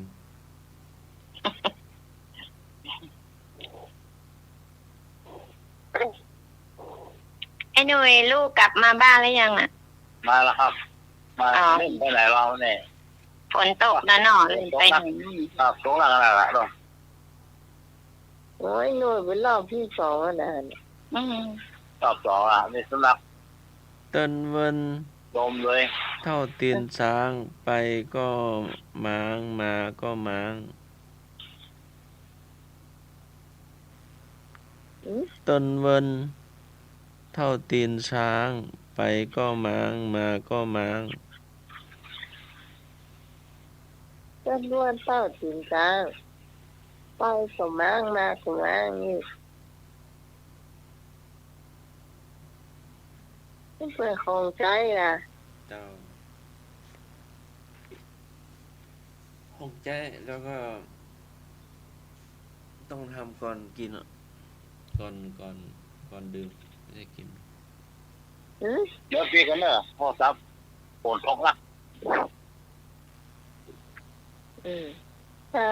มาโต๊ะก็แย่เข้ามาเนาะ เอ็นดูฝนตกเยอะ โอ้แต่มันแห้งกันเนาะ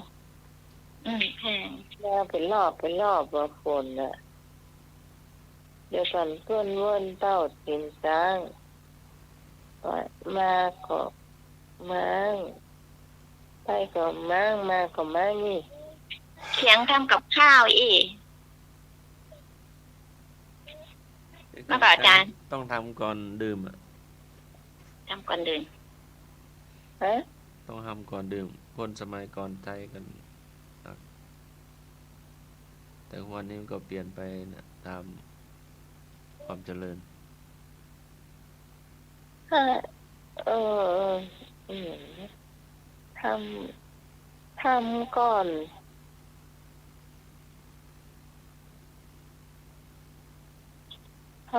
เลย ต้องเอามือจับมันง้างขึ้นก่อนอ่ะถึงจะดื่มได้อ่ะ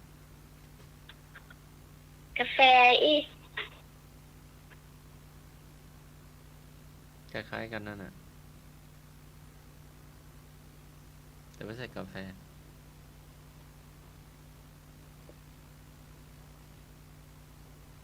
น้ำดื่ม นั่นเป็นกวดกะ ใกล้ๆแล้วใกล้แล้วอันเดียวกับน้ำดื่มมันน่ะแต่มันเป็นกับแบบคงใจคงบ่เก่านั่นน่ะ เหล้า ฝาหม้อน้ำดื่ม ถูกอันเดียวถูกอันเดียว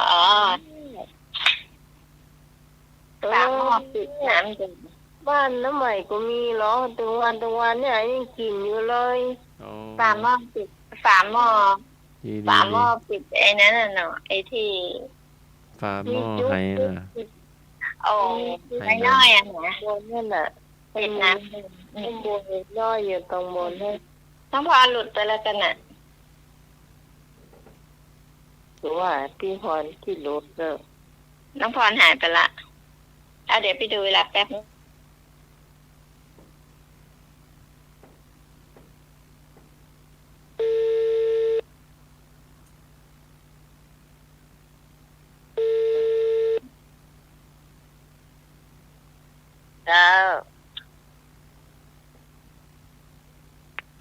จ้ะ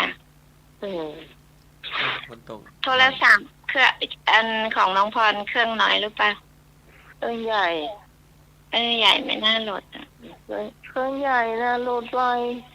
ล้า ถ้าการฝนตกนี่เดียวกับรถแล้ว ล้า จ้ะ มันเครื่องใหญ่โหลดไวของแอลของใหม่ก็โหลดไว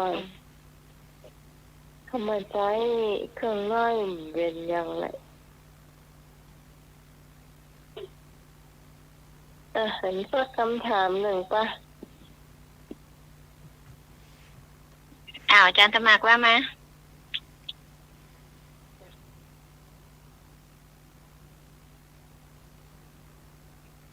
พระนอนน้อยนอนกลางพระนางนอนหิมพระน้อยพระนอนน้อยเข้าจิ้มพระนางยิ้มแฉ่ง ไม่เคยได้ยิน พระนอนน้อยนอนกลางพระนางนอนหิมพระน้อยพระนอนน้อยเข้าจิ้มพระนางยิ้มแฉ่ง ไม้ขีดไฟ เอาลองอธิบายมันเป็นจะไดพระนอพระแหนพระหิมพระน้อยน่ะ ไม้ขีดไฟมันจะมีอันเพื่อนเอาซี่มันใส่ตรงไหนเนาะ แค่ไหนครับ แล้วเวลาเขาจะยุเนาะเขาจะยุข้างใดข้างหนึ่งเนี่ยแล้วไม้ขีดไฟซี่เป็นซี่เนี่ยออกมาแล้วเขาก็เอามาปัดเนี่ยเอาขีดตั้งข้างมันเนี่ยเดี๋ยวไฟมันก็จะเป็นลูกขึ้นมาเนาะอันเนี้ยเพื่อนเขาก็ยิ้มแฉ่งเนี่ย เดียวกับใจที่ไฟแช็กวันนี้ เดี๋ยวค่อยมีเนี่ย ไม่มีละ นี่ จ้ะ ติดไฟเดี๋ยวค่อยมี นี่น้องไหมที่เขาใส่ไอ้นั้นไงใส่อันหมากพลูอ่ะ อ๋อบ้านน้องใหม่ใจใส่บอกกู ใช่เขาใส่ ใจเอามาใช้อันนั่นดังไฟเลยได้นะ จ้ะ เอาใส่ที่หมากพลูอะ ใส่มาพูดไปเป็นถุงพลาสติกนะกะ จ้ะ อู้ถึงมาพูดผู้วันเธอนี่ก็ได้เข้าพรรษาเนาะขอใต้มาพูเยอะใบปูมันมาตันน่ะกะใหญ่มาตันมันจะซื้อมาปูอยู่ซื้อมาปูใหญ่มาตันกะเดี๋ยวก่อนดูเวลาน้อยก่อนเนาะ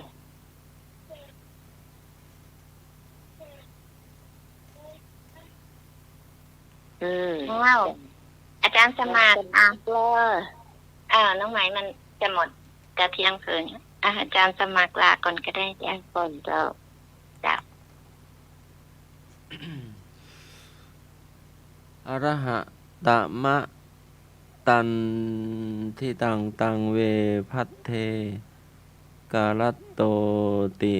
คนขยันทั้งคืนทั้งวันจะไม่ซึมเศร้าเรียกว่าแต่ละวันมีแต่นำโชคค่ำคืนนี้ก็ไหว้พระสวดมนต์แผ่เมตตาหยาดน้ำหลับเป็นสุขตื่นมาเป็นสุขขอกราบนมัสการและเจริญพร สาธุ สาธุสาธุ เจ้าสำหรับค่ำคืนนี้ ขอบคุณคุณผู้ฟังทุกเสียงทุกสายที่มาช่วยกันจัดรายการธรรมะคลายเครียดของเรานะเจ้า วันนี้ต้องขอบคุณพระอาจารย์พระครูสมโมวิศวะวรกิจโจผู้อำนวยการสถานีผู้ควบคุมเสียงนะเจ้าแล้วก็ขอบคุณพระอาจารย์สมัครยานศิโลตัวนะเจ้าขอบคุณพี่พรขอบคุณพี่กรณ์ขอบคุณได้ยินนะเจ้าทีมงานธรรมะคลายเครียดของเราทุกคนนะเจ้าสำหรับข้าเจ้าพี่สมัยสุริยรอนเจ้าจากบ้านนอนตันตำบลเหมืองแก้วอำเภอแม่ริมจังหวัดเชียงใหม่ วันนี้ต้องลาคุณผู้ฟังไปก่อนเฮาจะมาพบปะกันใหม่เจ้าในคืนพรุ่งนี้3 ทุ่มเป็นต้นไปสำหรับวันนี้สวัสดีเจ้า สวัสดีเจ้า เจ้าสวัสดีจ้า จ้า